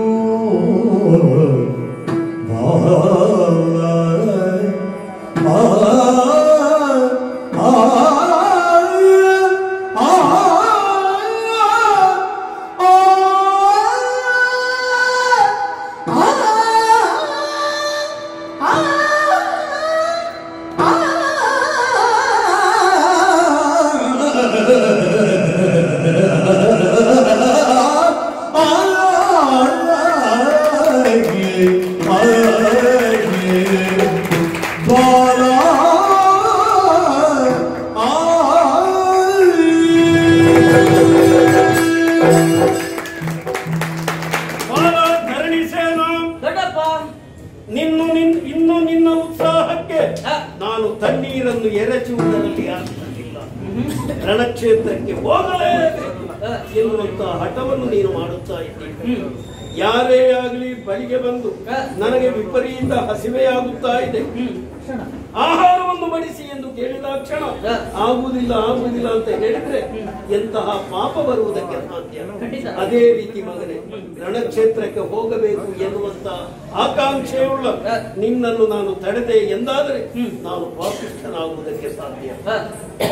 ಎರಡು ಕೈಗಳನ್ನು ಎತ್ತಿ ಹರಸಿ ನಿನ್ನನ್ನು ರಣಕ್ಷೇತ್ರಕ್ಕೆ ನಾನು ಕಳುಹಿಸುತ್ತಾ ಇದ್ದೇನೆ. ಅದರೊಂದಿಗೆ ಹೇಳುತ್ತಾ ಇದ್ದೇನೆ, ಪರಮ ಪದವಿ ನಿನಗೆ ಸಿಗಲಿ. ಯಾರು ಹೇಗೆ ಬೇಕಿದ್ರು ಅರ್ಥ ಮಾಡಿಕೊಳ್ಳಿ. ರಣಕ್ಷೇತ್ರದಲ್ಲಿ ಗೆದ್ದೆ ಎಂದಾದ್ರೆ ಲಂಕೆಯಲ್ಲಿ ವಿಶೇಷವಾದಂತಹ ಅರ್ಹತೆಯಿಂದ ನೀನು ಮೆರೆಯುವುದಕ್ಕೆ ಸಾಧ್ಯ. ನಿನಗೊಂದು ಅರ್ಹತೆ ಬಂತು ಅಂತಾದ್ರೆ ಲಂಕೆಯಲ್ಲೇ ಒಂದು ಪದವಿ ಸಿಗುವುದಕ್ಕೆ ಸಾಧ್ಯ. ಭವಿಷ್ಯತ್ತಿನಲ್ಲಿ ಏನು ಅಡಗಿದೆ ಎನ್ನುವ ಹಾಗೆ ಯಾರಿಂದಲೂ ಹೇಳುವುದಕ್ಕೆ ಸಾಧ್ಯ ಇಲ್ಲ. ಒಂದು ವೇಳೆ ನಿನಗೇನಾದ್ರೂ ಹೆಚ್ಚು ಕಡಿಮೆ ಆಯ್ತು ಅಂತ ಅಂದ್ರೆ ಅಲ್ಲೂ ನಿನಗೆ ಪದವಿ ಸಿಗುವುದಕ್ಕೆ ಸಾಧ್ಯ. ಮಗನೇ, ನಾವು ಆರಾಧಿಸಿಕೊಂಡು ಬಂದಂತಹ ಪರಮೇಶ್ವರ ಯಾವ ಪದವಿಯನ್ನು ನಿನಗೆ ನೀಡುತ್ತಾನೋ ಅದನ್ನೇ ನೀಡಲಿ. ಶುಭವಾಗಿ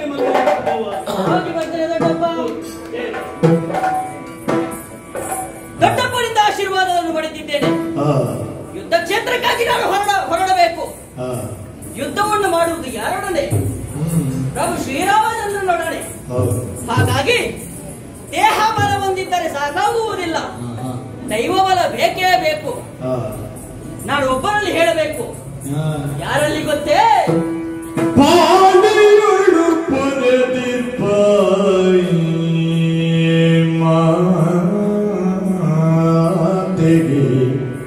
ನನ್ನ ಮಾತೆಗೆ ಪಾಡಿಯೊಳು ಪೊರೆದಿಪ್ಪ ಮಾತಿಗೆ ಬೇಡಿ ಬೇಕಿ ಹದಲಿ ಬೆರುತ್ತಲಿ ಈ ಹದನವನ್ನು ಆಲಯಕ್ಕೆ ಬರಲ್ಲ,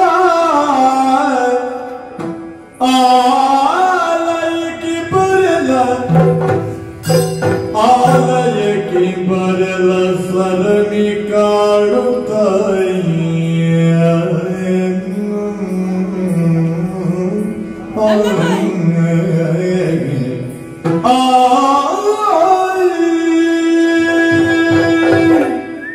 ಸಾಮಾನ್ಯವಾದಂತಹ ಯುದ್ಧವಲ್ಲ, ಮರ್ಯಾದ ಪುರುಷೋತ್ತಮ ಎನಿಸಿಕೊಂಡಂತಹ ಶ್ರೀರಾಮಚಂದ್ರನೊಡನೆ ಯುದ್ಧ. ಅವರೊಂದಿಗೆ ಯುದ್ಧವನ್ನು ಮಾಡಿ ಈ ಪ್ರಪಂಚದಲ್ಲಿ ಇಷ್ಟದವರೆಗೆ ಗೆದ್ದವರು ಯಾರೂ ಕೂಡ ಇಲ್ಲ.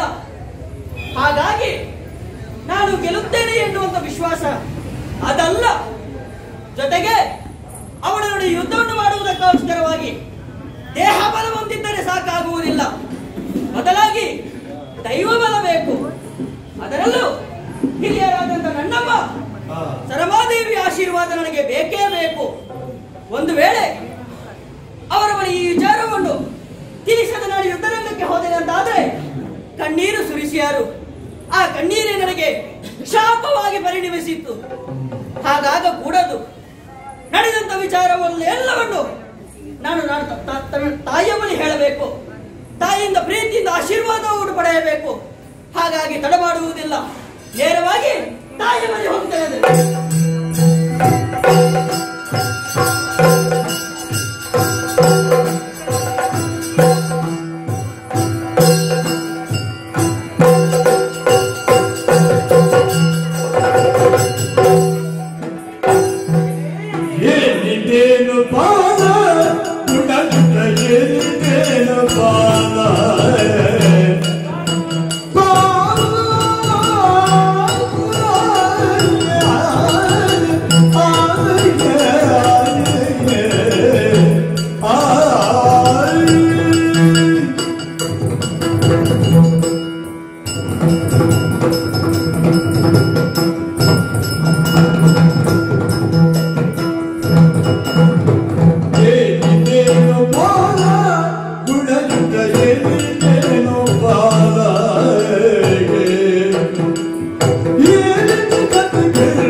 ಇದ್ದೇಳು ಮಗನೇ. ಅಮ್ಮ ಅಮ್ಮ ಎನ್ನುವುದಾಗಿ ನಿನ್ನ ನುಡಿಮುತ್ತುಗಳನ್ನು ಕೇಳುವಾಗ ಮನಸ್ಸಿಗೆ ಆನಂದವಾಗುತ್ತಾ ಉಂಟು. ಧರಣಿಸೇನ 9 ತಿಂಗಳು ಉದರದಲ್ಲಿ ಹುಟ್ಟು ದಶಮದಲ್ಲಿ ಲೋಕದ ಬೆಳಕನ್ನು ಕಾಣುವವಳಿಗೆ ಜನನಿ ಎನ್ನುವುದಾಗಿ ಹೇಳುತ್ತಾರೆ. ತದನಂತರ ಮಕ್ಕಳ ಲಾಲನೆ ಪೋಷಣೆಗಳನ್ನು ಮಾಡುವುದರಿಂದ ಆಕೆಯನ್ನು ಅಮ್ಮ ಎನ್ನುವುದಾಗಿ ಸಂಬೋಧಿಸುತ್ತಾರೆ. ಬೆಳಗ್ಗೆ ದೊಡ್ಡವನಾಗಿ ವೀರನಂತಹ ಮಗನನ್ನು ಪಡೆದ ಕಾರಣದಿಂದಲಾಗಿ ಆಕೆಯನ್ನು ವೀರಸು ಎನ್ನುವುದಾಗಿ ಸಂಬೋಧಿಸುತ್ತಾರೆ. ಮಗಳೇ, ಮಗನೇ, ನನ್ನ ಜನ್ಮ ಎನ್ನುವುದು ಸಾರ್ಥಕವಾಯಿತು. ನಿನ್ನಂತಹ ವೀರ ಪುತ್ರನನ್ನು ಪಡೆದಂತಹ ಸರಮೆಯ ಜೀವನವೇ ಸಾರ್ಥಕವಾಯಿತು ಎನ್ನುವುದಾಗಿ ಭಾವಿಸುತ್ತೇನೆ. ಆದರೆ ಆಶ್ಚರ್ಯವನ್ನೇ ಕಾಣುತ್ತಾ ಇದ್ದೇನೆ ಕಂದ. ಅಮ್ಮನಲ್ಲಿ ಬರುವಾಗ ಈ ರೀತಿಯಾಗಿ ಬರುವುದಿಲ್ಲವೇ? ಇಲ್ಲ ಕಂದ. ನಿನ್ನ ಉಡುಗೆ ತೊಡುಗೆಗಳನ್ನು ನೋಡುವಾಗ ವೀರ ಯೋಧನೊಬ್ಬ ಯುದ್ಧ ರಂಗಕ್ಕೆ ಹೇಗೆ ಸಿದ್ಧಪಡಿಸಿ ಹೋಗುತ್ತಾನೋ ಅದೇ ರೀತಿಯ ಉಡುಗೆ ತೊಡುಗೆಗಳನ್ನು ತೊಟ್ಟುಕೊಂಡಿದ್ದೀಯ. ಹೆಸರೇ ಸೂಚಿಸುವಂತೆ ತರಣಿ ಸೇನಾ ಮುಖದಲ್ಲಿ ಸೂರ್ಯನ ಪ್ರಕಾಶ ಎನ್ನುವುದು ಕೆಂಡಾಮಂಡಲವಾಗಿ ಗೋಚರಿಸುತ್ತಾ ಉಂಟು. ಎದೆಗೆ ಅವಚಿದಂತಹ ಕವಚ, ಬೆನ್ನಿನಲ್ಲಿ ತುಂಬಿದಂತಹ ತೂನೀರ, ಇಗ್ಗಟ್ಟಿಗೆ ಸಿಕ್ಕಿಸಿದಂತಹ ಕಟಾರಿ, ಕೈಯಲ್ಲಿ ಧನುಷಣಗಳನ್ನು ಹಿಡಿದುಕೊಂಡಿದ್ದೀಯ. ಯುದ್ಧದ ಬಗೆಗೆನ್ನುವುದು ನನಗೆ ಸ್ಪಷ್ಟವಾಗುತ್ತಾ ಉಂಟು. ಯಾರೊಡನೆ ಯುದ್ಧ? ಈ ಪ್ರೀತಿಯ ತಾಯಿಯಲ್ಲಿ ಹೇಳಬಾರದೆ ಮಗನೇ.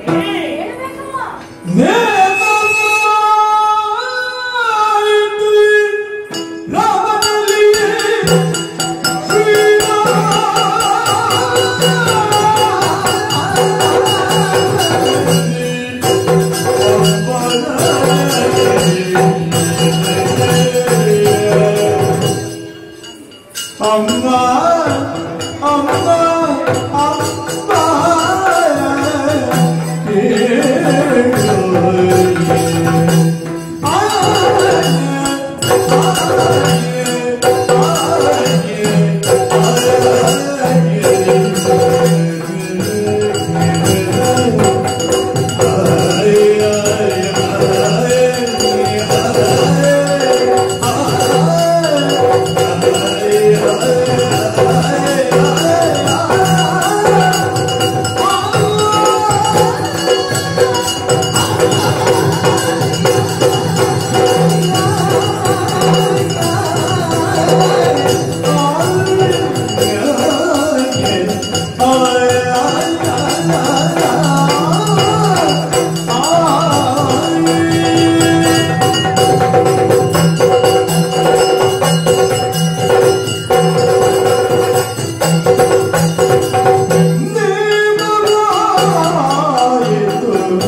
ಪರಿಸ್ಥಿತಿ ಬಂದೊದಗಿತಮ್ಮ. ಈ ವಿಚಾರವನ್ನು ಅರಿತಂತಹ ನನ್ನ ಹಿರಿಯ ರಾಮಣೇಶ್ವರ ಮಹಾಪ್ರಭುಗಳು ಬಹಳ ಕಿತಗೊಂಡರು. ಅವರ ಕಣ್ಣಂಚಿನಲ್ಲಿ ಕಣ್ಣೀರನ್ನು ಕಂಡೆನಮ್ಮ ನಾನು. ಕಂಡ ನಾನು ನನ್ನ ಮನಸ್ಸು ಕರಗಿತು. ಅಣ್ಣನಾದ ಇಂದ್ರಜಿತುವಿನ ಮರಣದಿಂದ ದೊಡ್ಡಪ್ಪ ಎಷ್ಟು ನೋವನ್ನು ಅನುಭವಿಸುತ್ತಿದ್ದಾರೆ ಎಲ್ಲವೂ ನನಗೆ ವೇದ್ಯವಾಯಿತು. ತಡೆಯಲಾಗಲಿಲ್ಲಮ್ಮ. ಅದಕ್ಕೆ ಎದ್ದು ನಿಂತೆ ಹಿರಿಯಯ್ಯನೊಡನೆ ಹೋಗಿ ಮಾತನಾಡಿದೆ. ಅವರಲ್ಲಿ ಕಾಡಿದೆ, ಬೇಡಿದೆ, ವಿನಂತಿಯನ್ನು ಮಾಡಿಕೊಂಡೆ. ರಾಮ, ಲಕ್ಷ್ಮಣ ಹಾಗೂ ಕಪಿ ಸೈನ್ಯವನ್ನು ನಾನು ಎನ್ನುವ ಹಾಗೆ ಅವರಿಗೆ ಧೈರ್ಯದ ಮಾತನ್ನು ಕೇಳಿದ್ದೇನೆ, ಹೇಳಿದ್ದೇನೆ. ಅಷ್ಟು ಮಾತ್ರವಲ್ಲ, ಹಠವನ್ನೇ ಮಾಡಿ ಅವರಿಂದ ರಣವೀರ್ಯವನ್ನು ಪಡೆದಂತಾಯಿತು. ಸಂತೋಷಗೊಂಡಿದ್ದೇನೆ. ನನ್ನ ಸಂತೋಷವು ಇಮ್ಮಡಿಯಾಗುವುದು ಆ ವಿಚಾರವು ನಿನಗೆ ಅರುಹಿದಾಕ್ಷಣ. ಅದಕ್ಕಾಗಿ ಅಲ್ಲಿಂದ ನೇರವಾಗಿ ನಿನ್ನ ಬಳಿ ಬಂದಿದ್ದೇನೆ. ಆಶೀರ್ವದಿಸಿಕೊಳ್ಳಿಸಿಕೊಳ್ಳು. ಮಗಲಿರಾಮನ ಕೂಡಿರಳಬೀಗೆ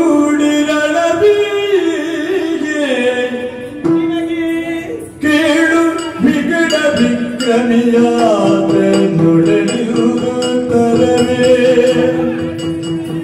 ಕೇಳು ವಿಗಡ ವಿಕ್ರಮಿಯಾದ ನುಡಲಿರುತ್ತರವೇ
ರಾಮನ ಕೂಡ ಯುದ್ಧವೇ.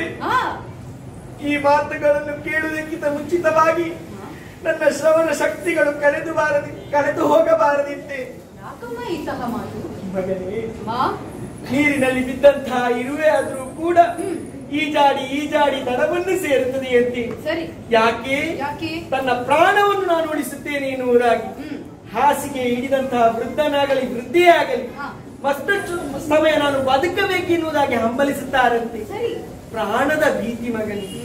ಆದರೆ ರಾಮನ ಬಗ್ಗೆ ಗೊತ್ತಿದ್ದೂ ಕೂಡ ಮೃತ್ಯು ದೇವತೆಯನ್ನು ಅಪ್ಪುವಂತಹ ವ್ಯರ್ಥ ಪ್ರಯತ್ನವನ್ನು ನೀನು ಮಾಡುತ್ತಾ ಇದೆಯಲ್ಲ ಕಂದ. ಕರವೇ ನಿನಗಿದು. ರಾಮನೇನು ಸಾಮಾನ್ಯನೇ ಮಗನೇ. ಎಳವೆಯಲ್ಲಿ ಗುರುಗಳಾದಂತಹ ವಿಶ್ವಾಮಿತ್ರರ ಜೊತೆಯಾಗಿ ಕಾರಣಕ್ಕೆ ಯಜ್ಞ ಸಂರಕ್ಷಣೆಗೆ ಹೋದಂತಹ ಕಾಲದಲ್ಲಿ ಗೌತಮನ ಅರಸಿಯ ಅಹಲ್ಯ ಶಿಲೆಯಾಗಿ ಬಿದ್ದಿದ್ದಳಂತೆ. ಪಾದ ಸ್ಪರ್ಶದಿಂದ ಆಕೆಯನ್ನು ಉದ್ಧರಿಸಿದವ ರಾಮನಂತೆ. ಅಹಲ್ಯೋದ್ಧಾರಣ ಮಾಡಿದವನು ಶ್ರೀರಾಮ. ತದನಂತರದಲ್ಲಿ ಧೃಳೆಯಾದಂತಹ ತಾಟಕಿಯನ್ನು ವಧಿಸಿ ಲೋಕದ ಕಲ್ಯಾಣವನ್ನು ಮಾಡಿದವನು. ಶಿವ ಧನುಸನ್ನು ಎದೇರಿಸುವ ಮೂಲಕವಾಗಿ ಸೀತಾ ಕಲ್ಯಾಣವಾಯಿತು ಮಗನೇ. ತದನಂತರ ಪಿತೃವಾಕ್ಯ ಪರಿಪಾಲನೆಗೆ ಬೇಕಾಗಿ ವನವಾಸವನ್ನು ಗೈದನಂತೆ. ನಿನ್ನ ಕಣ್ಣಿಗೆ ರಾಮ ಕಾಡಾಡಿಯಾಗಿ ಕಾಣಬಹುದು. ಸಾಮಾನ್ಯದವನಲ್ಲ ಕಂದ. ಕಬಂಧನಿಗೆ ಮೋಕ್ಷವನ್ನು ಕರುಣಿಸಿದವನಂತೆ, ಶಬರಿಗೆ ಮೋಕ್ಷವನ್ನು ಕರುಣಿಸಿದವನಂತೆ, ದುಷ್ಟನಾದಂತಹ ವಾಲಿಯನ್ನು ನಿಗ್ರಹಿಸಿ ವಾಲಿಗೂ ಮೋಕ್ಷವನ್ನು ಕರುಣಿಸಿದವನು. ಅಂಥ ವಿಕ್ರಮಿಯೊಡನೆ ದುರವನ್ನು ಸಾರುವುದು ಸರಿಯೇ? ಲೋಕದ ಜನರ ಬಾಯಿಗೆ ನೀನು ನಗೆಗೀಡಾಗುವುದಿಲ್ವೇ? ಹಾಗಾಗಿ ಹೇಳುತ್ತಾ ಇದ್ದೇನೆ, ರಾಮನೊಂದಿಗೆ ಯುದ್ಧ ಬೇಡ ಮಗನೇ, ಬೇಡ. ಮಾತನಾಡಿಸು ಕೇಳು ರಾಘವನಾಥನನ್ನು ತಿಳಿದಿರು.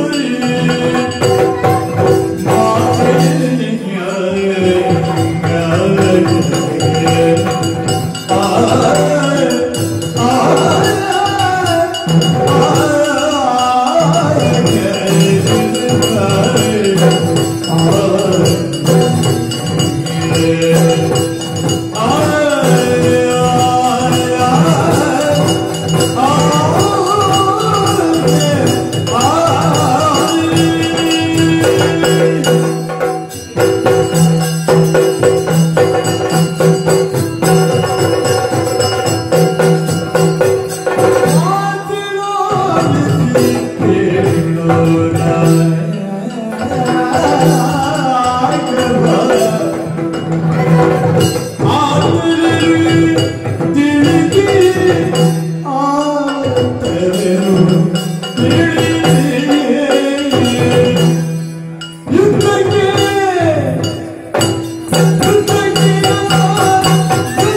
ಯಾಕೆ ಮಗನೇ?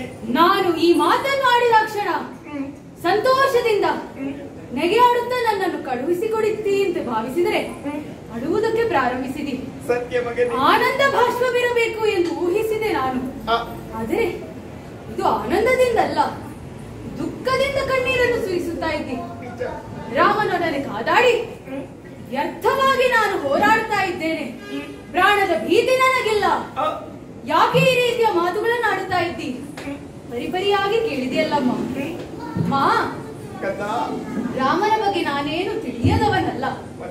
ರಾಮನು ಹೇಗೆ, ಏನು, ಎಷ್ಟು ಎನ್ನುವುದನ್ನು ನೀವು ತಂದೆಯವರು ಹೇಳುತ್ತಾ ಬಂದವರು. ಎಳೆವೆಯಿಂದಲೇ ರಾಮ ಏನು ಎಂದು ಅರಿಯುತ್ತಾ ಬಂದವರು. ಅಮ್ಮ, ಯಜ್ಞ ಸಂಭವನಾತ. ಅದರಿಂದಲೇ ಗೊತ್ತಾಗಬೇಕು ಆತ ಸಾಮಾನ್ಯನಲ್ಲ ಎನ್ನುವ ಹಾಗೆ. ಪ್ರಪಂಚದಲ್ಲಿ ಮಾನವನಾಗಿ ಹುಟ್ಟಿದ ಮೇಲೆ ಹೇಗೆ ಬದುಕಬೇಕು ಎಂಬ ನಿದರ್ಶನವನ್ನು ಶ್ರೀರಾಮನು ನಮ್ಮ ಮುಂದೆ ಇರಿಸಿದ್ದಾನೆ.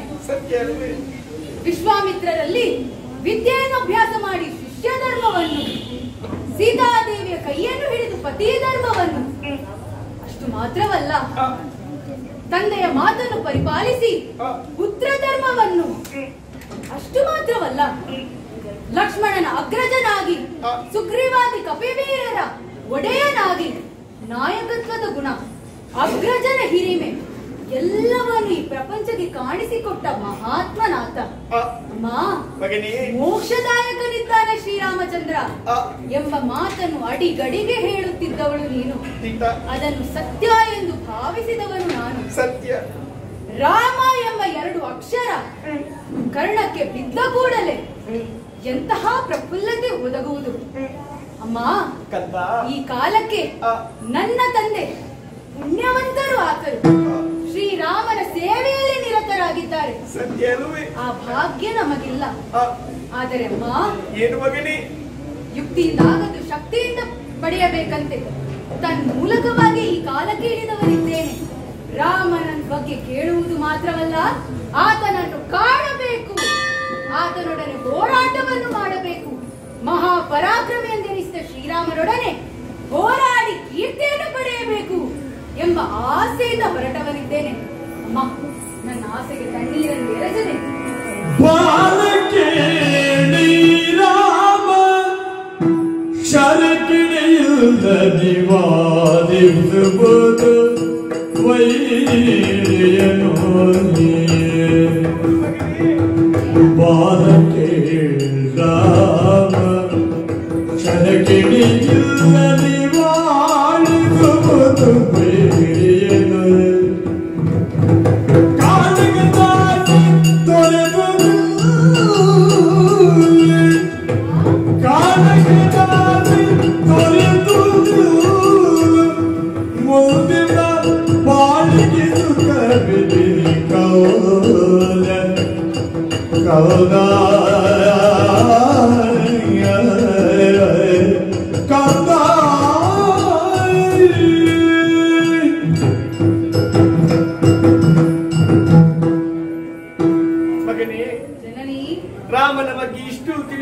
ಕೂಡ ಯುದ್ಧಕ್ಕೆ ಹೊರಟು ನಿಂತಿದ್ದೇನೆ ಎನ್ನುವುದಾಗಿ ಹೇಳುತ್ತಾ ಇದ್ದೀಯ. ಹೌದಮ್ಮ.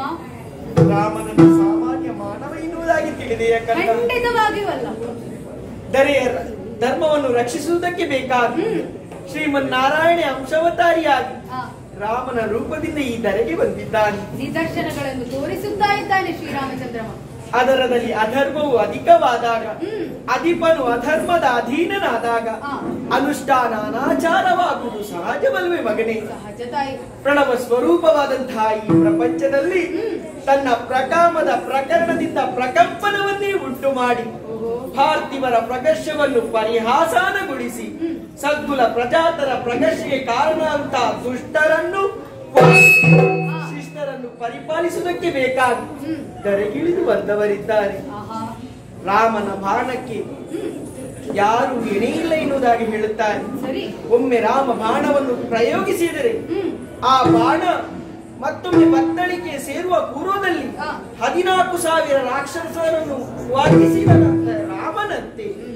ಅಷ್ಟು ಮಾತ್ರವಲ್ಲ, ರಾಮ ಒಂದು ಬಾಣವನ್ನು ಬಿಟ್ಟರೆ ಆ ವೈರಿಯ ರುಂಡವನ್ನೇ ಛೇದಿಸಿ ಮತ್ತೊಮ್ಮೆ ಆ ಬಾಣ ಗಂಗೆಯಲ್ಲಿ ಮಿಂದು ತನ್ನ ಬತ್ತಳಿಕೆಯನ್ನು ಸೇರಿ ಮುಂದೇನು ನಾನು ಮಾಡಬೇಕು ರಾಮ ಎನ್ನುವುದಾಗಿ ಆ ಬಾಣಗಳು ರಾಮದೇವರಲ್ಲಿ ಕೇಳುತ್ತಾರಂತೆ. ಯಾಕೆ?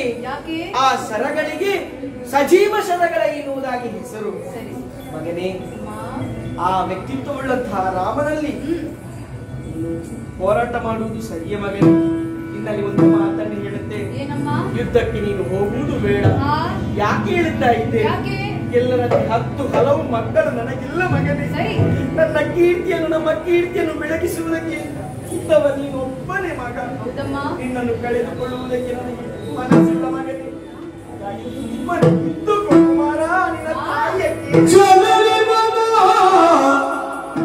ವಚನವನು ಮಲ್ಲಿಸು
ಇತ್ತ ಒಬ್ಬ ಮಗಳನ್ನು ಕಳೆದುಕೊಳ್ಳಬಾರದು ಎನ್ನುವ ಉದ್ದೇಶದಿಂದ ಏನೇನೋ ಮಾತುಗಳನ್ನಾಡಿ ನನ್ನನ್ನು ಇಲ್ಲಿಯೇ ಇರಿಸಿಕೊಳ್ಳಬೇಕೆಂಬ ಆಸೆಯೇ ತಪ್ಪೇನಲ್ಲ ಅಮ್ಮ.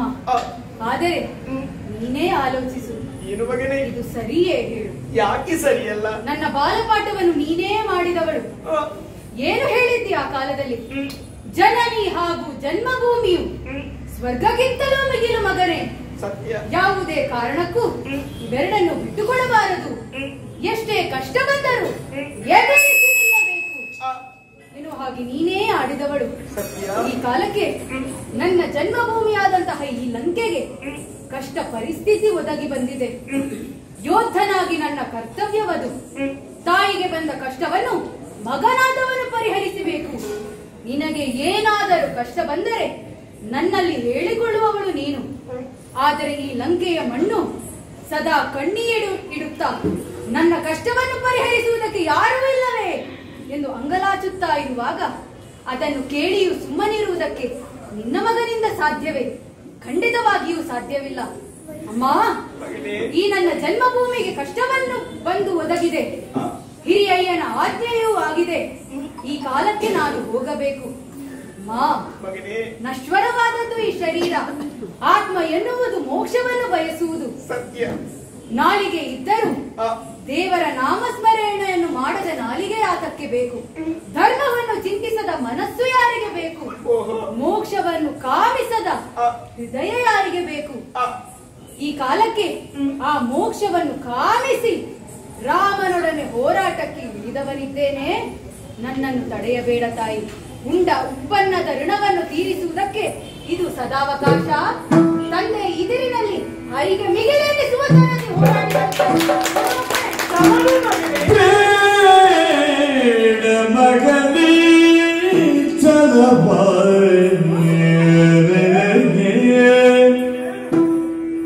ಬೇಡ ಮಗನೇ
ಛಲವೇ ಮಗನೇ ನಿನಗೆ?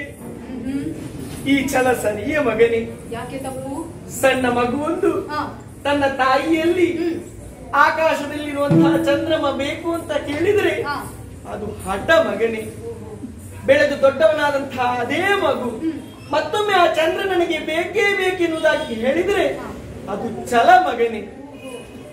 ಛಲದಿಂದ ಏನನ್ನು ಸಾಧಿಸುವುದಕ್ಕೆ ಸಾಧ್ಯವಿಲ್ಲ ಈ ಪ್ರಪಂಚದಲ್ಲಿ. ಛಲವನ್ನು ಯಾವತ್ತು ನಾವು ಬಿಡಬೇಕು ಮಗನೇ. ಹೆಣ್ಣಾದವಳು ಯೋಗ್ಯ ಪುರುಷನ ಕೈ ಹಿಡಿದರೆ ಸಾಲದು ಮಗನೇ. ಅವಳ ಜೀವನ ಸಾರ್ಥಕವಾಗುವುದು ಹೇಗೆ? ಅವಳು ಪುತ್ರ ರತ್ನನ್ನು ಹಡೆದಾಗ ಮಾತ್ರ ಆಕೆಯ ಜೀವನ ಎನ್ನುವುದು ಸಾರ್ಥಕವಾಗುತ್ತದೆ.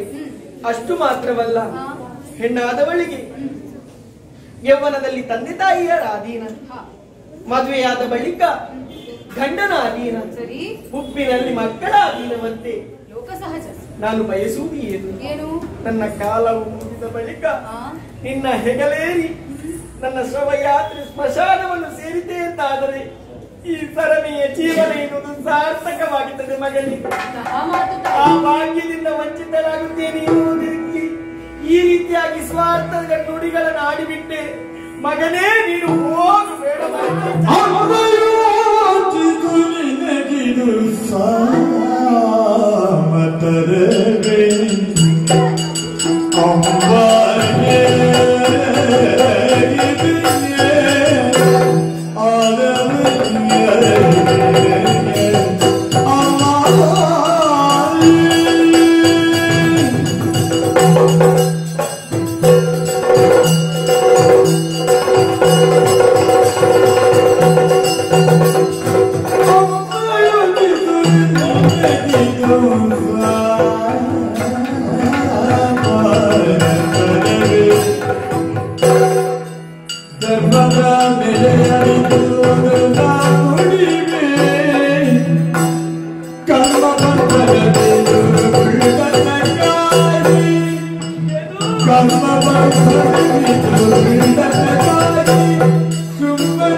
ಒಂದು ಮಾತನ್ನು ನಿನ್ನ ನೆನಪಿನಲ್ಲಿ ಇಟ್ಟುಕೊಳ್ಳಬೇಕು.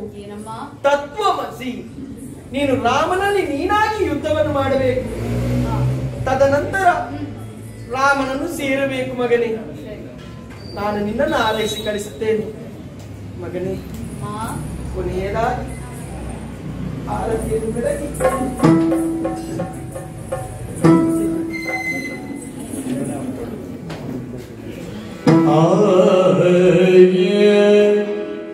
ಕರುಳಿರಿಯುವ ವೇದನೆಯನು ಪುರಗದೊಳಗವತಿ ಬಿಸು ಸೈದು ನಗುಕ್ಕೆ ಬಣಿಸಲು ಅರಸಿನ ದಕ್ಷತೆ ಸುರಿಸುತ್ತ ಹರಸಿ ಪಣಗಿ ತಿಲಕ ಬಿಟ್ಟು ಮುದ್ದಿಸಿ ಕಳೋ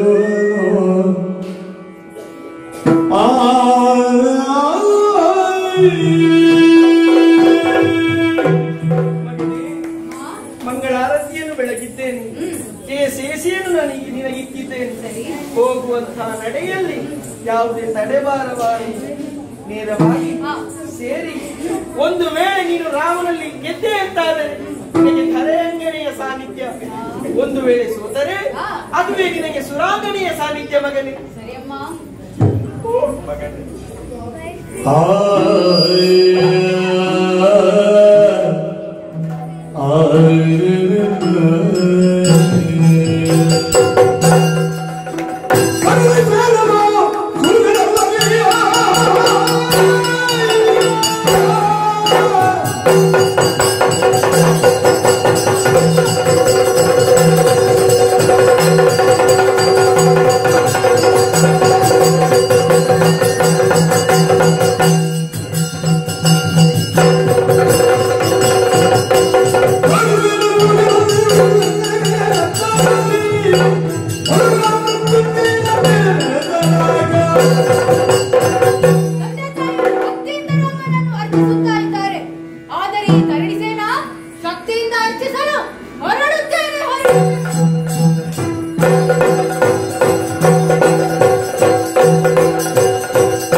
ಮುಂದೆ ಬರ್ತಾ ಇದ್ದಾನೆ. ತಡ ಮಾಡುವುದಿಲ್ಲ ರಾಮಸೇನೆ.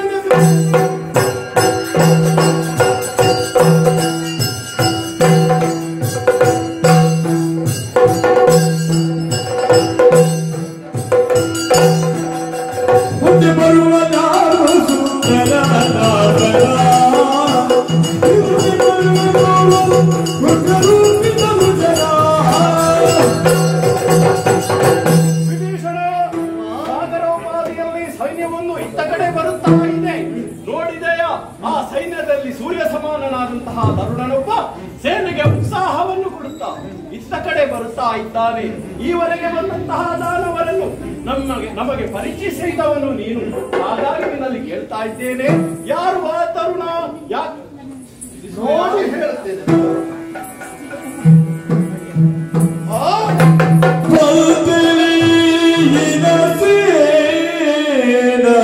ಸಮರಕ್ಕೆ ತಂದೆ ಮಾಲದೆಂದು ಕಾಬಿರು ಕೌತಲನು ಬಲಿಕೊಟ್ಟೆಯಲ್ಲದೆ ಈ ಜನ ಅದಿನಾದರೆ ನಿಜವ ಕರುಣಾಸುವುದು ಕಾವನು ಸರಿಯಲ್ಲ ಸರಿಯಲ್ಲ ಏನುತ್ತ ನಡೀತೋದ ಏನುತ್ತ ನಡೀತೋದೆ ಅದಾರು ಬರುತ್ತಿರುವುದು ನನ್ನ ಮಗ ತರಣಿಸೇನಲ್ಲವೇ? ರಾಮನೊಂದಿಗೆ ಹೋರಾಟಕ್ಕಾಗಿ ಸೇನಾ ಸಮೇತನಾಗಿ ಮುಂದೊತ್ತಿ ಬರುತ್ತಿದ್ದಾನೆ. ರಾಮನೊಂದಿಗಿನ ಹೋರಾಟದಲ್ಲಿ ನನ್ನ ಮಗ ತರಣಿಸೇನ ಬದುಕಿ ಉಳಿಯುವುದಕ್ಕೆ ಸಾಧ್ಯ ಉಂಟೆ? ಇಲ್ಲವೇ ಇಲ್ಲ. ಹಾಗಿದ್ದರೆ ಬರುತ್ತಿರುವವ ತರಣಿಸೇನ ನನ್ನ ಮಗನೆಂದು ಶ್ರೀರಾಮಚಂದ್ರ ನನ್ನ ಮಗನೆನ್ನುವ ಕಾರಣಕ್ಕಾಗಿ ತರಣಿಸೇನನ್ನು ಶ್ರೀರಾಮ ರಕ್ಷಿಸುವುದಕ್ಕೆ ಸಾಧ್ಯವಿದೆ. ಹಾಗಾಯಿತು ಎಂದಾದರೆ ರಾವಣನ ಪಕ್ಷ ಜಯವನ್ನು ಕಾಣುವುದಕ್ಕಿದೆ. ಅಧರ್ಮ ತಲೆ ಎತ್ತಿ ತಾಂಡವ ಮಾಡುವುದಕ್ಕಿದೆ. ಇಲ್ಲ, ಅಧರ್ಮ ಎಂದೂ ತಲೆ ಎತ್ತಲೇ ಕೂಡದು. ಅದಕ್ಕಾಗಿ ಧರ್ಮದ ಉಳಿವಿಗಾಗಿ ಸುಳ್ಳಿನೊರಗಿದ ಸತ್ಯವೊಂದನ್ನು ಶ್ರೀರಾಮಚಂದ್ರನಿಗೆ ವಿತರಿಸುತ್ತೇನೆ.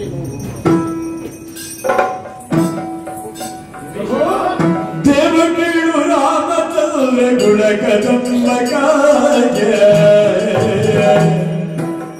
ಆಯೋಧಿಸಿ ಕಳಸು ಕಾಳಕ ಕಿವಿಯೋದರಕ್ಕೆ ಬರುವ ಕಾವುದಕ್ಕೆ ನೀನು ಶಕ್ತ ನಮ್ಮ ಮುರಿಯುತ್ತ ದೇವ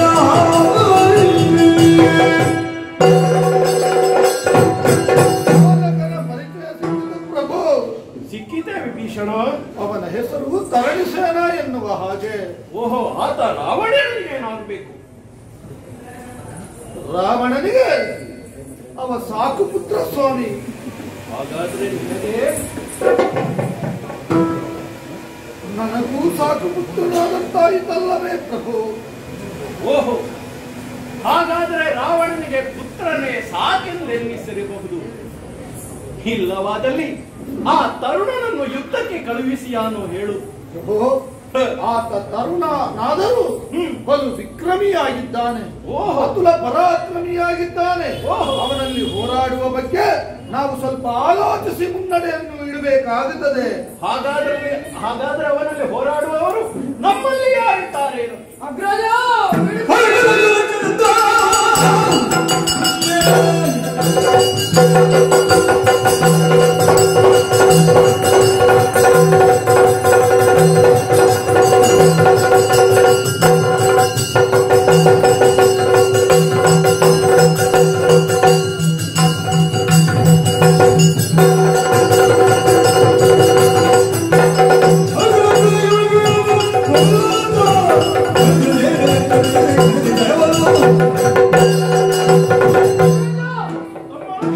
ಮುಂದೆ ಬರುತ್ತಿರುವಂತಹ ವೀರರನ್ನು ಎದುರಿಸುವುದಕ್ಕೆ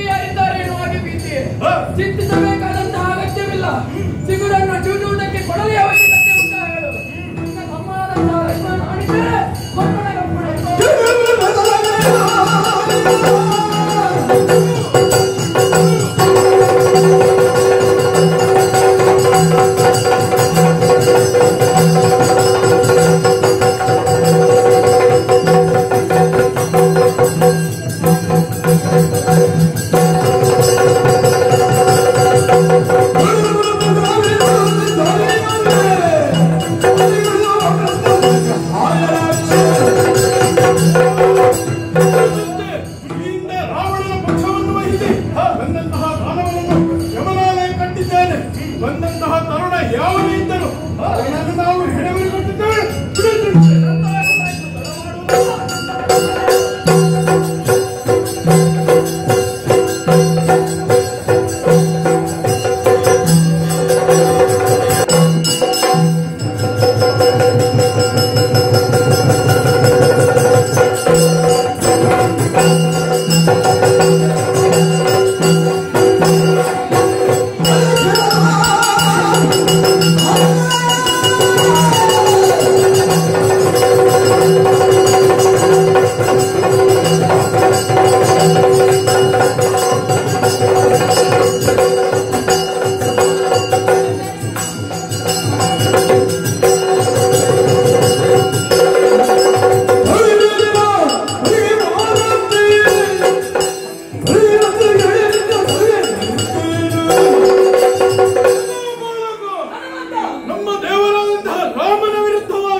ಯುದ್ಧಕ್ಕೆ ನಿಂದೆಯ ಬದುಕುವ ಆಸೆ ಇದ್ದರೆ ರಾಮನಿಗೆ ಶರಣಾಗು, ಇಲ್ಲದಿದ್ದರೆ ಈ ಆಂಜನೇಯನ ಪರಾಕ್ರಮ ನೋಡಬೇಕು.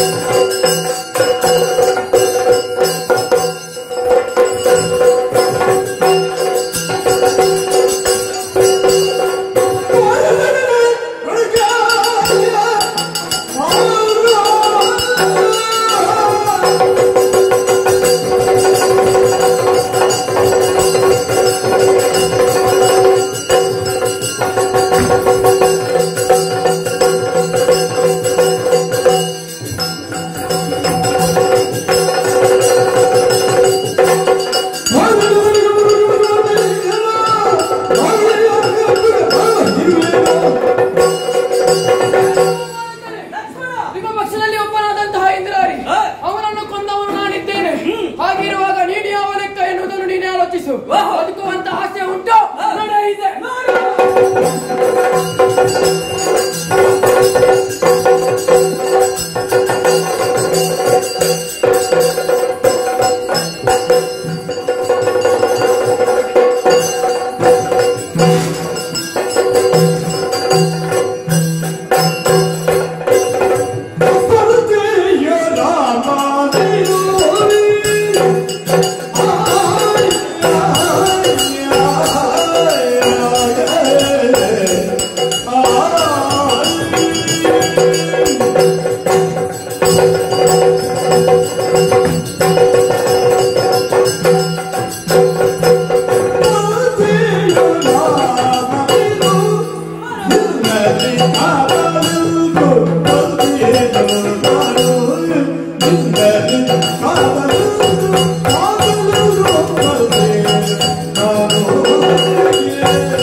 ಎದುರಾದ ನಿನ್ನವರನ್ನು ಸರಿದು ಮುಂದಕ್ಕೆ ನಿನ್ನ ಮುಂದೆ ಬಂದು ನಿಂತಿದ್ದೇನೆ. ಯಾಕೆ? ನಿನ್ನಡೆ ಒಂದು ಕಾಳಗವನ್ನು ಕೊಡುವುದಕ್ಕೋಸ್ಕರವಾಗಿ. ಹಾಗಾಗಿ ಅಂದು ನೀನು ಒಂದು ತಪ್ಪನ್ನು ಮಾಡಿದೆ. ಆ ಕಾರಣಕ್ಕೋಸ್ಕರವಾಗಿ ಇಂದು ನಮ್ಮ ಲಕ್ಕೆ ತಗನೆ ಉರಿಯುತ್ತಾ ಉಂಟು. ಶೂರ್ಪಣಖಿಯ ಮಾನವನ ಭಂಗವನ್ನು ಮಾಡಿದೆ. ನಿನ್ನನ್ನು ಬಯಸಿ ಬಂದಂತಹ ಶೂರ್ಪಣಖಿಯ ಕಿವಿ ಮೂಗುಗಳನ್ನು ಕತ್ತರಿಸಿದ್ದೆ. ಒಂದು ಹೆಣ್ಣು ಎನ್ನುವಂತಹ ಭಾವನೆಯನ್ನು ತೊರೆದು ಅಂತಹ ತಪ್ಪನ್ನು ಯಾಕೆ ಮಾಡಿದೆ ಹೇಳು ನನ್ನಲ್ಲಿ.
ನಿನ್ನನ್ನು ದಾನವ ಎನ್ನುವ ಹಾಗೆ ಸಂಬೋಧಿಸಿದ್ದೇನೆ.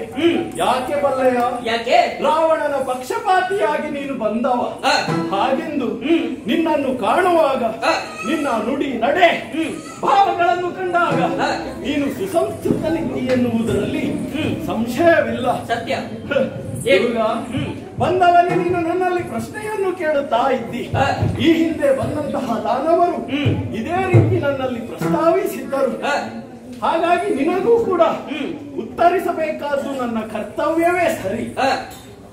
ನಿನ್ನ ಅತ್ತೆಯಾದಂತಹ ಶೂರ್ಪನಿಕೆ ಮಾನವಂಗಿಸಿದ್ದು ಯಾಕೆ ಎನ್ನುವ ಹಾಗೆ ಯಾಕೆ ಕೇಳ್ತಾ ಇದ್ದಿ.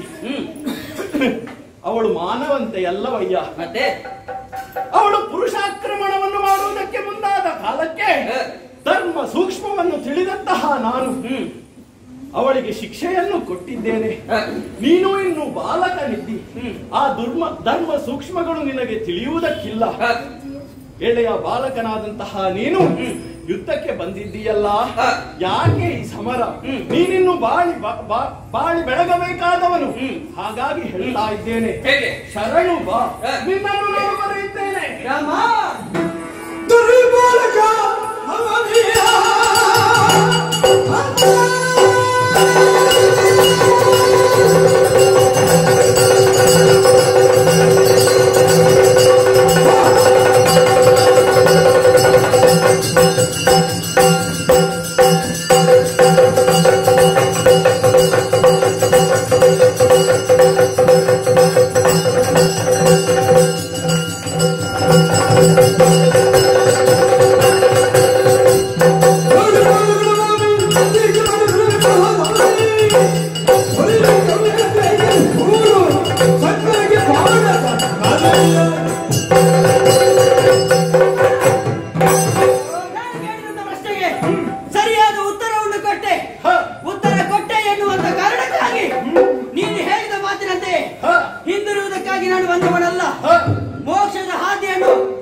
ಯುದ್ಧವನ್ನು ಮಾಡುವುದಕ್ಕಾಗಿ ಬಂದವ. ಕೈ ಕಟ್ಟಿ ಕುಳಿತುಕೊಳ್ಳಬೇಡ, ನನ್ನೊಡನೆ ಯುದ್ಧ ಮಾಡು.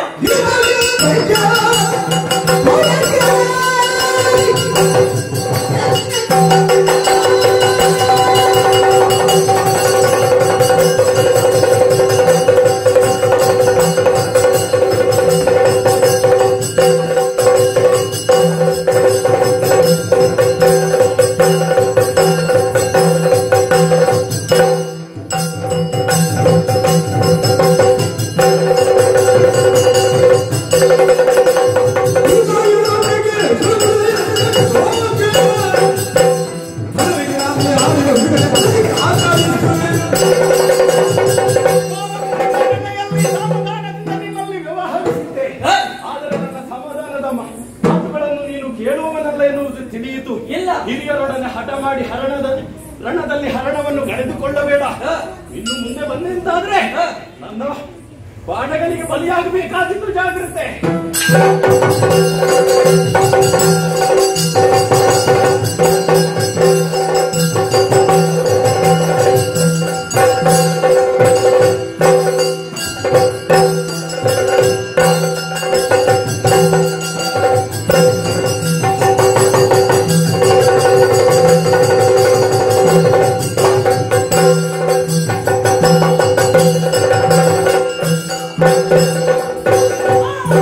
ಮಾಗಿ ತುಡಿಯಲಿ ಶೌರ್ಯ ಲಕ್ಷ್ಮಿಯ ಮೇಗಿ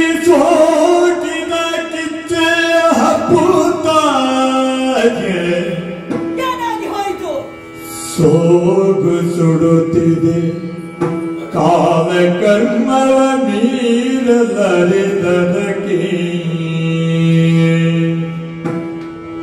ರಾಗ ಸೂತ್ರವ ತುಳಿದಿಲ್ಲದರು ಭೋಗಿ ಶಯನ ಮೂರ್ತಿ ಮೋಕ್ಷದ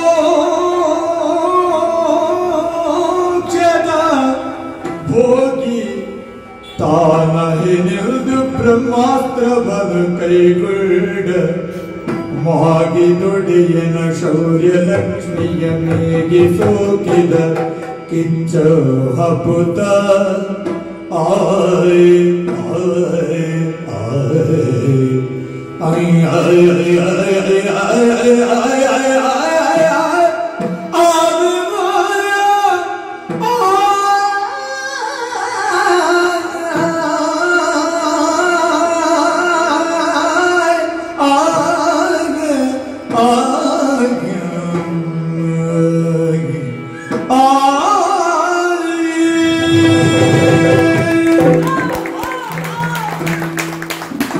ಶ್ರೀರಾಮಚಂದ್ರನೊಡನೆ ಯುದ್ಧವನ್ನು ಮಾಡುತ್ತಾ ಇದ್ದೆ. ಒಂದೊಮ್ಮೆಗೆ ದಣಿವಾಯಿತು. ಆಗ ಗೊತ್ತಾಯಿತು ಮಾಗಿ ದೊಡ್ಡನೆಯಾದಂತಹ ನನ್ನ ದೊಡ್ಡಪ್ಪ ರಾವಣೇಶ್ವರ ಮಹಾಪ್ರಭುಗಳು ಲಂಕೆಯನ್ನು ಕಟ್ಟಿ ನಿರ್ಮಿಸುವುದಕ್ಕೆ ಅದೆಷ್ಟೋ ಪ್ರಯತ್ನವನ್ನು ಮಾಡುತ್ತಾ ಇದ್ದರು. ಆದರೂ ಕೂಡ ಇಂದು ನಮ್ಮದಾದ ನನ್ನ ಲಂಕೆಗೆ ಇಂತಹ ಪರಿಸ್ಥಿತಿ ಬರುವುದಕ್ಕೆ ಕಾರಣ ಯಾವುದು ತಿಳಿಯಿತು. ಒಂದೇ ಒಂದು ಪ್ರಕರಣ, ಸೀತಾಪಹರಣ ಎನ್ನುವಂತಹ ಅಂತಹದೊಂದು ಪ್ರಕರಣ ಈ ಸಮಯದಲ್ಲಿ ಆಗುತ್ತೆ ಇಲ್ಲದೆ ಹೋಗುತ್ತಾರೆ. ಈ ಸಮಯದಲ್ಲಿ ಸುಧರ್ಮ ಸಭೆಯಂತೆ ಶೋಭಿಸುತ್ತಾ ಇದ್ದಂತಹ ನಮ್ಮ ಲಂಕೆ ಇಂದು ಸ್ಮಶಾನ ಮೌನವಾಗಿದೆ. ಬಂದಂತ ದಾನವರನ್ನು ನನ್ನ ದೊಡ್ಡಪ್ಪ ಕಳೆದುಕೊಂಡಿದ್ದಾರೆ. ಇಷ್ಟರವರೆಗೆ ಜಯ ಲಲನೆ ಎನ್ನುವಂತ ಲಕ್ಷ್ಮಿ ದೊಡ್ಡಪ್ಪನ ಹೆಗಲೇರಿ ನರ್ತಿಸುತ್ತಾ ಇದ್ದಾಳು. ಇಂದು ಜಾರಿಣಿಯಾಗಿ ರಾಮನ ಭುಜದಲ್ಲಿ ನರ್ತಿಸುತ್ತಾ ಇದ್ದಾಳೆ. ಇದರಿಂದ ಅರ್ಥ ಮಾಡಿಕೊಂಡಿದ್ದೇನೆ, ಯಾವಾಗ ಸೀತೆಯನ್ನು ಅಪಹರಣ ಮಾಡಿದರೋ ಆ ಹೊತ್ತಿಗೆ ಕಾಲನರಮಣೆ ಎನ್ನುವಂಥದ್ದು ನಮ್ಮ ದಾನವ ಕುಲಕ್ಕೆ ತೆರೆದಿದೆ. ಒಬ್ಬೊಬ್ಬರಾಗಿ ಯಮನಾಲಯನ್ನು ಹೋಗುತ್ತಾ ಇದ್ದಾರೆ. ಆದರೂ ಕೂಡ ಮೋಕ್ಷದ ಹಾದಿಯನ್ನು ರಾಮನಿಂದ ಪಡೆಯಬೇಕು ಎನ್ನುವಂತ ಒಂದೇ ಒಂದು ಉದ್ದೇಶದಿಂದ ರಾಮನಲ್ಲಿ ನನಗೆ ಸೋಲು ಆಗುತ್ತದೆ ಎಂದು ಖಂಡಿತವಾಗಿಯೂ ಗೊತ್ತಿದ್ದರು ರಾಮನ ಜೊತೆ ಯುದ್ಧಕ್ಕಾಗಿ ನಾನು ಬಂದೆ. ಯಾಕೆ? ನನ್ನ ದೇಹ ಬಲವನ್ನು ಪ್ರದರ್ಶನ ಮಾಡುವುದಕ್ಕಾಗಿ ಅಲ್ಲ.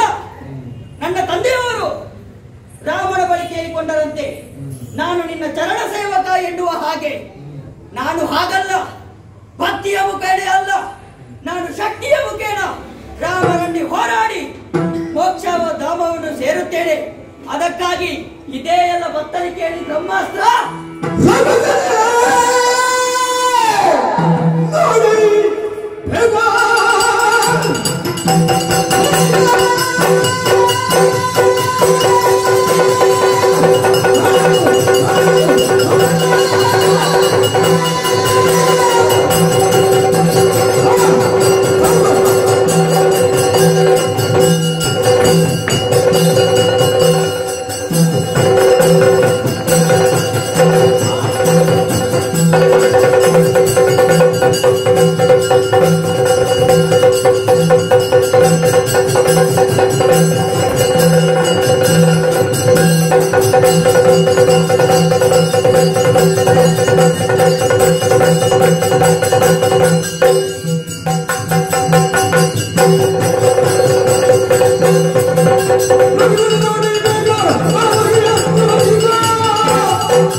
ಭಾವಿಸಬೇಡ. ಬತ್ತಳಿಕೆಯಲ್ಲಿ ಬ್ರಹ್ಮಾಸ್ತ್ರ ಅದನ್ನೇ ಪ್ರಯೋಗಿಸುತ್ತೇನೆ. ಬ್ರಹ್ಮಾಸ್ತ್ರಕ್ಕೆ ಪ್ರತಿಯಾಗಿ ನಾರಾಯಣಾಸ್ತ್ರವನ್ನು ಪ್ರಯೋಗಿಸ.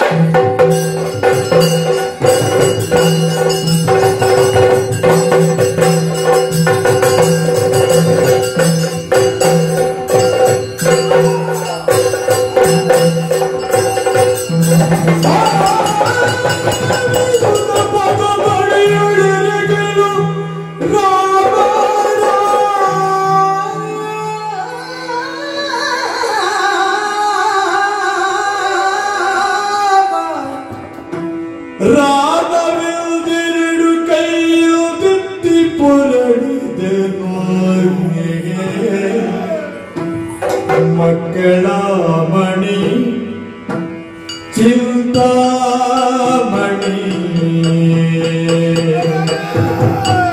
ಮಕ್ಕಳ ಮಣಿ ಚಿಂತಾಮಣಿ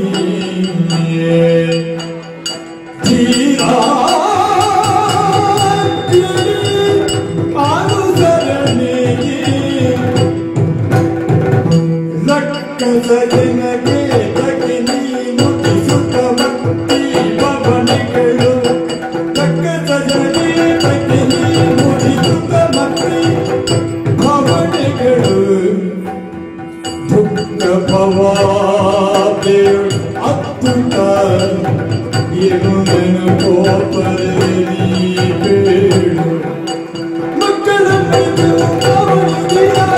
ಅನುಸರಣಿ ಮಗನೇ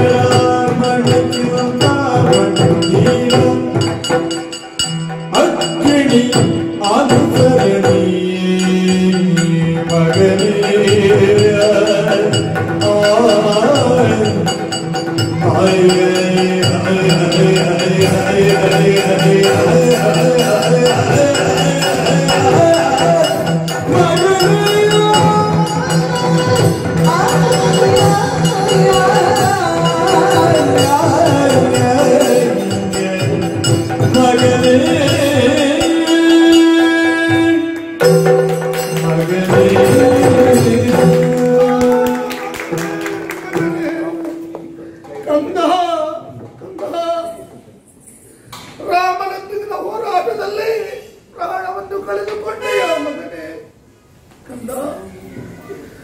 ನನ್ನಿಂದಲಾಗಿ ಸರಮೆಯ ಉದರದಲ್ಲಿ ನೀನು ಜನ್ಮವನ್ನು ಪಡೆದೆ. ಯಾಕಾಗಿ ನೀನು ಹುಟ್ಟಿದೆ ಮಗನೇ? ಈ ರೀತಿಯಾದಂತಹ ದುರ್ಮರಣ ನಿನ್ನ ಪಾಲಿಗೆ ಒದಗಿ ಬಂತಲ್ಲ. ಹಾ ರಾಮ ರಾಮ ರಾಮ ಮಗನೇ, ರಾಮನೊಂದಿಗೆ ಹೋರಾಟದಲ್ಲಿ ನೀನು ಪ್ರಾಣವನ್ನು ಕಳೆದುಕೊಂಡೆ. ನಿನ್ನ ತಾಯಿ ಸರಮಾದೇವಿ ಮಗ ಎಲ್ಲಿ ಅಂತ ಕೇಳಿದ್ರೆ ನಾನು ಏನೆಂದು ಉತ್ತರಿಸಲಿ ಮಗನೇ, ನಾನು ಏನೆಂದು ಉತ್ತರಿಸಲಿ? ನಿನ್ನನ್ನು ಕಳೆದುಕೊಂಡು ನಾವೆಲ್ಲ ದುಃಖ ಸಾಗರದಲ್ಲಿ ತೇಲುತ್ತಾ ಇದ್ದೇವೆ. ನಮ್ಮ ವಂಶದ ಕುಡಿ ನೀನು, ನಮ್ಮ ವಂಶದ ಕುಡಿ ನೀನು ಮಗನೇ. ಒಬ್ಬನೇ ಒಬ್ಬ ನನಗೆ ಮಗನಿದ್ದವ ನೀನು. ನಿನ್ನನ್ನು ಕಳೆದುಕೊಂಡೆ. ಇನ್ನು ನನಗಾರಿದ್ದಾರೆ, ಸರಮೆಗೆ ಯಾರಿದ್ದಾರೆ? ನಾವು ಬದುಕಿ ಏನು ಪ್ರಯೋಜನ ಮಗನೇ? ಏನು ಕಂಡ ತೊಡವೆಯೇ ಎರಗಿದ ಶರಣನ ಪಿಡಿಯುತ್ತಲೀ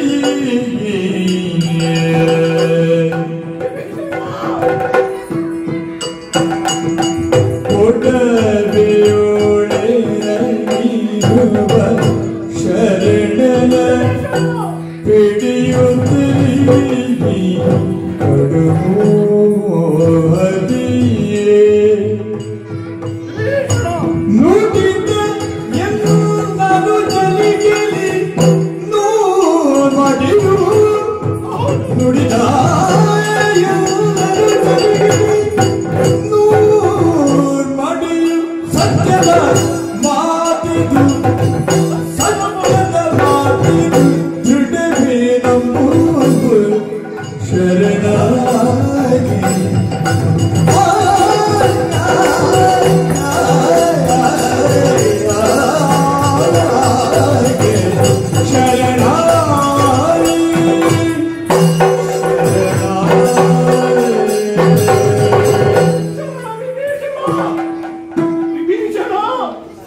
ಏನನ್ನು ಹೇಳುತ್ತಾ ಇದ್ದೀವಿ?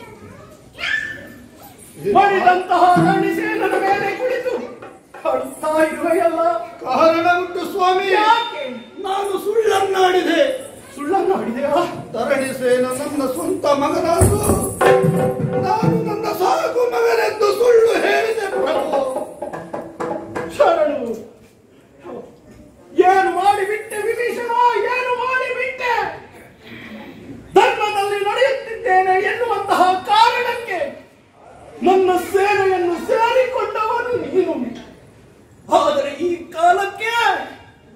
ನಲಮುಖನಾಗಿ ನಡೆಯುವ ಹಾಗಾಯಿತಲ್ಲ. ನನ್ನ ಸ್ವಂತ ಮಗ ತರಣಿಸೇನನನ್ನು ನಾನು ಕಳೆದುಕೊಂಡೆ ಪ್ರಭು. ವಿಭೀಷಣ, ನಿನ್ನ ಮಗನಿದು ಒಂದು ಮಾತು ಹೇಳಿದ್ರೆ ಸಾಕಾಗಿತ್ತು. ಯಾಕೆ ಈ ರೀತಿಯಾಗಿ ಸುಳ್ಳನ್ನು ಆಡಿದೆ? ನನ್ನ ಮಗ ತರಣಿಸೇನ ಎನ್ನುವ ಹಾಗೆ ನಿನ್ನೆಲ್ಲ ಆಡಿದ್ರೆ ಶರಣನ ಮಗನೆನ್ನುವ ಕಾರಣಕ್ಕಾಗಿ ನೀನು ತರಣಿಸೇನನ್ನ ಬದುಕಿಸಿದ್ದಿ. ನೀನು ಬದುಕಿಸಿದೆ ಅಂತಾದ್ರೆ ಏನಾಗುತ್ತದೆ ಪ್ರಭು? ರಾವಣನ ಪಕ್ಷ ಗೆಲುವನ್ನು ಪಡೆಯುವುದಕ್ಕೆ ಸಾಧ್ಯ ಉಂಟು.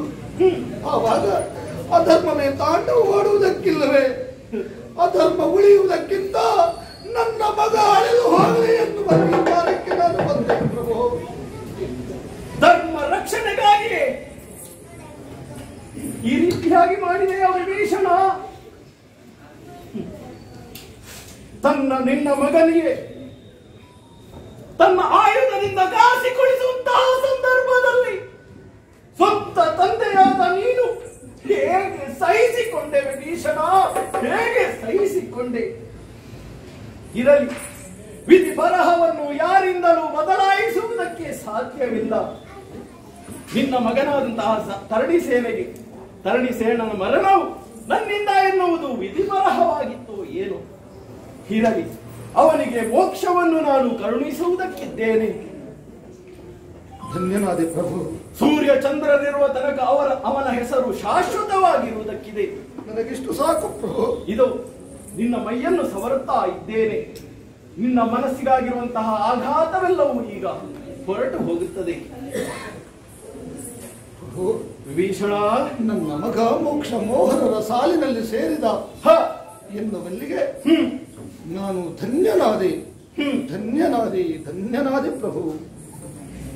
ಪ್ರಭು, ಭೀಷಣ, ತರಣಿಸೇನ ಮೋಕ್ಷಕ್ಕಾಗಿ ಹೋರಾಟವನ್ನು ಮಾಡಿದ ತರಣಿಸೇನನ ಹೆಸರು ಧರಣಿ ಚಂದ್ರಾದಿತ್ಯ ಶರದಿ ತಾರಾವಳಿಗಳಿರುವನ್ನಗಂ ಶಾಶ್ವತವಾಗಿ ಉಳಿಯುತ್ತದೆ ಎನ್ನುವಲ್ಲಿಗೆ ಎಲ್ಲವೂ ಮಂಗಳಪ್ರದವಾಗಿಯೇ ನಡೆದು ಹೋಯಿತು. ಹೌದು ಎನ್ನುವಲ್ಲಿಗೆ ಈ ತರಣಿಸೇನ ಕಾಳಗ ಎನ್ನುವಂತಹ ಪುಣ್ಯಪ್ರದವಾದಂತಹ ಕಥಾನಕವನ್ನ ಯಾರು ಆಡಿಸಿದ್ದಾರೋ, ಯಾರು ಆಡಿದ್ದಾರೋ, ಯಾರು ನೋಡಿದ್ದಾರೋ, ಯಾರು ನೋಡುವುದಕ್ಕೆ ಪ್ರೇರಕರಾಗಿದ್ದಾರೋ ಅವರಿಗೆಲ್ಲ ನಾವು ನಂಬಿಕೊಂಡು ಬಂದಿರುವಂತಹ ದೈವ ದೇವರುಗಳು ಸನ್ಮಂಗಳವನ್ನುಂಟು ಮಾಡಲಿ ಎಂದು ಹೇಳುತ್ತಾ ಈ ಪುಣ್ಯಪ್ರದವಾದ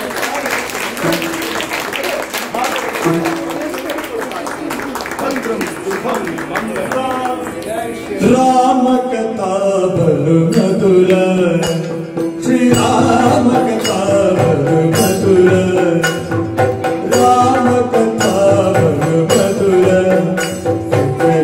पर सुख गड़ी गुणिवार, पर सुख गड़ी गुणिवार, राम कथा बलु मधुर, श्री राम कथा बलु मधुर।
Wow.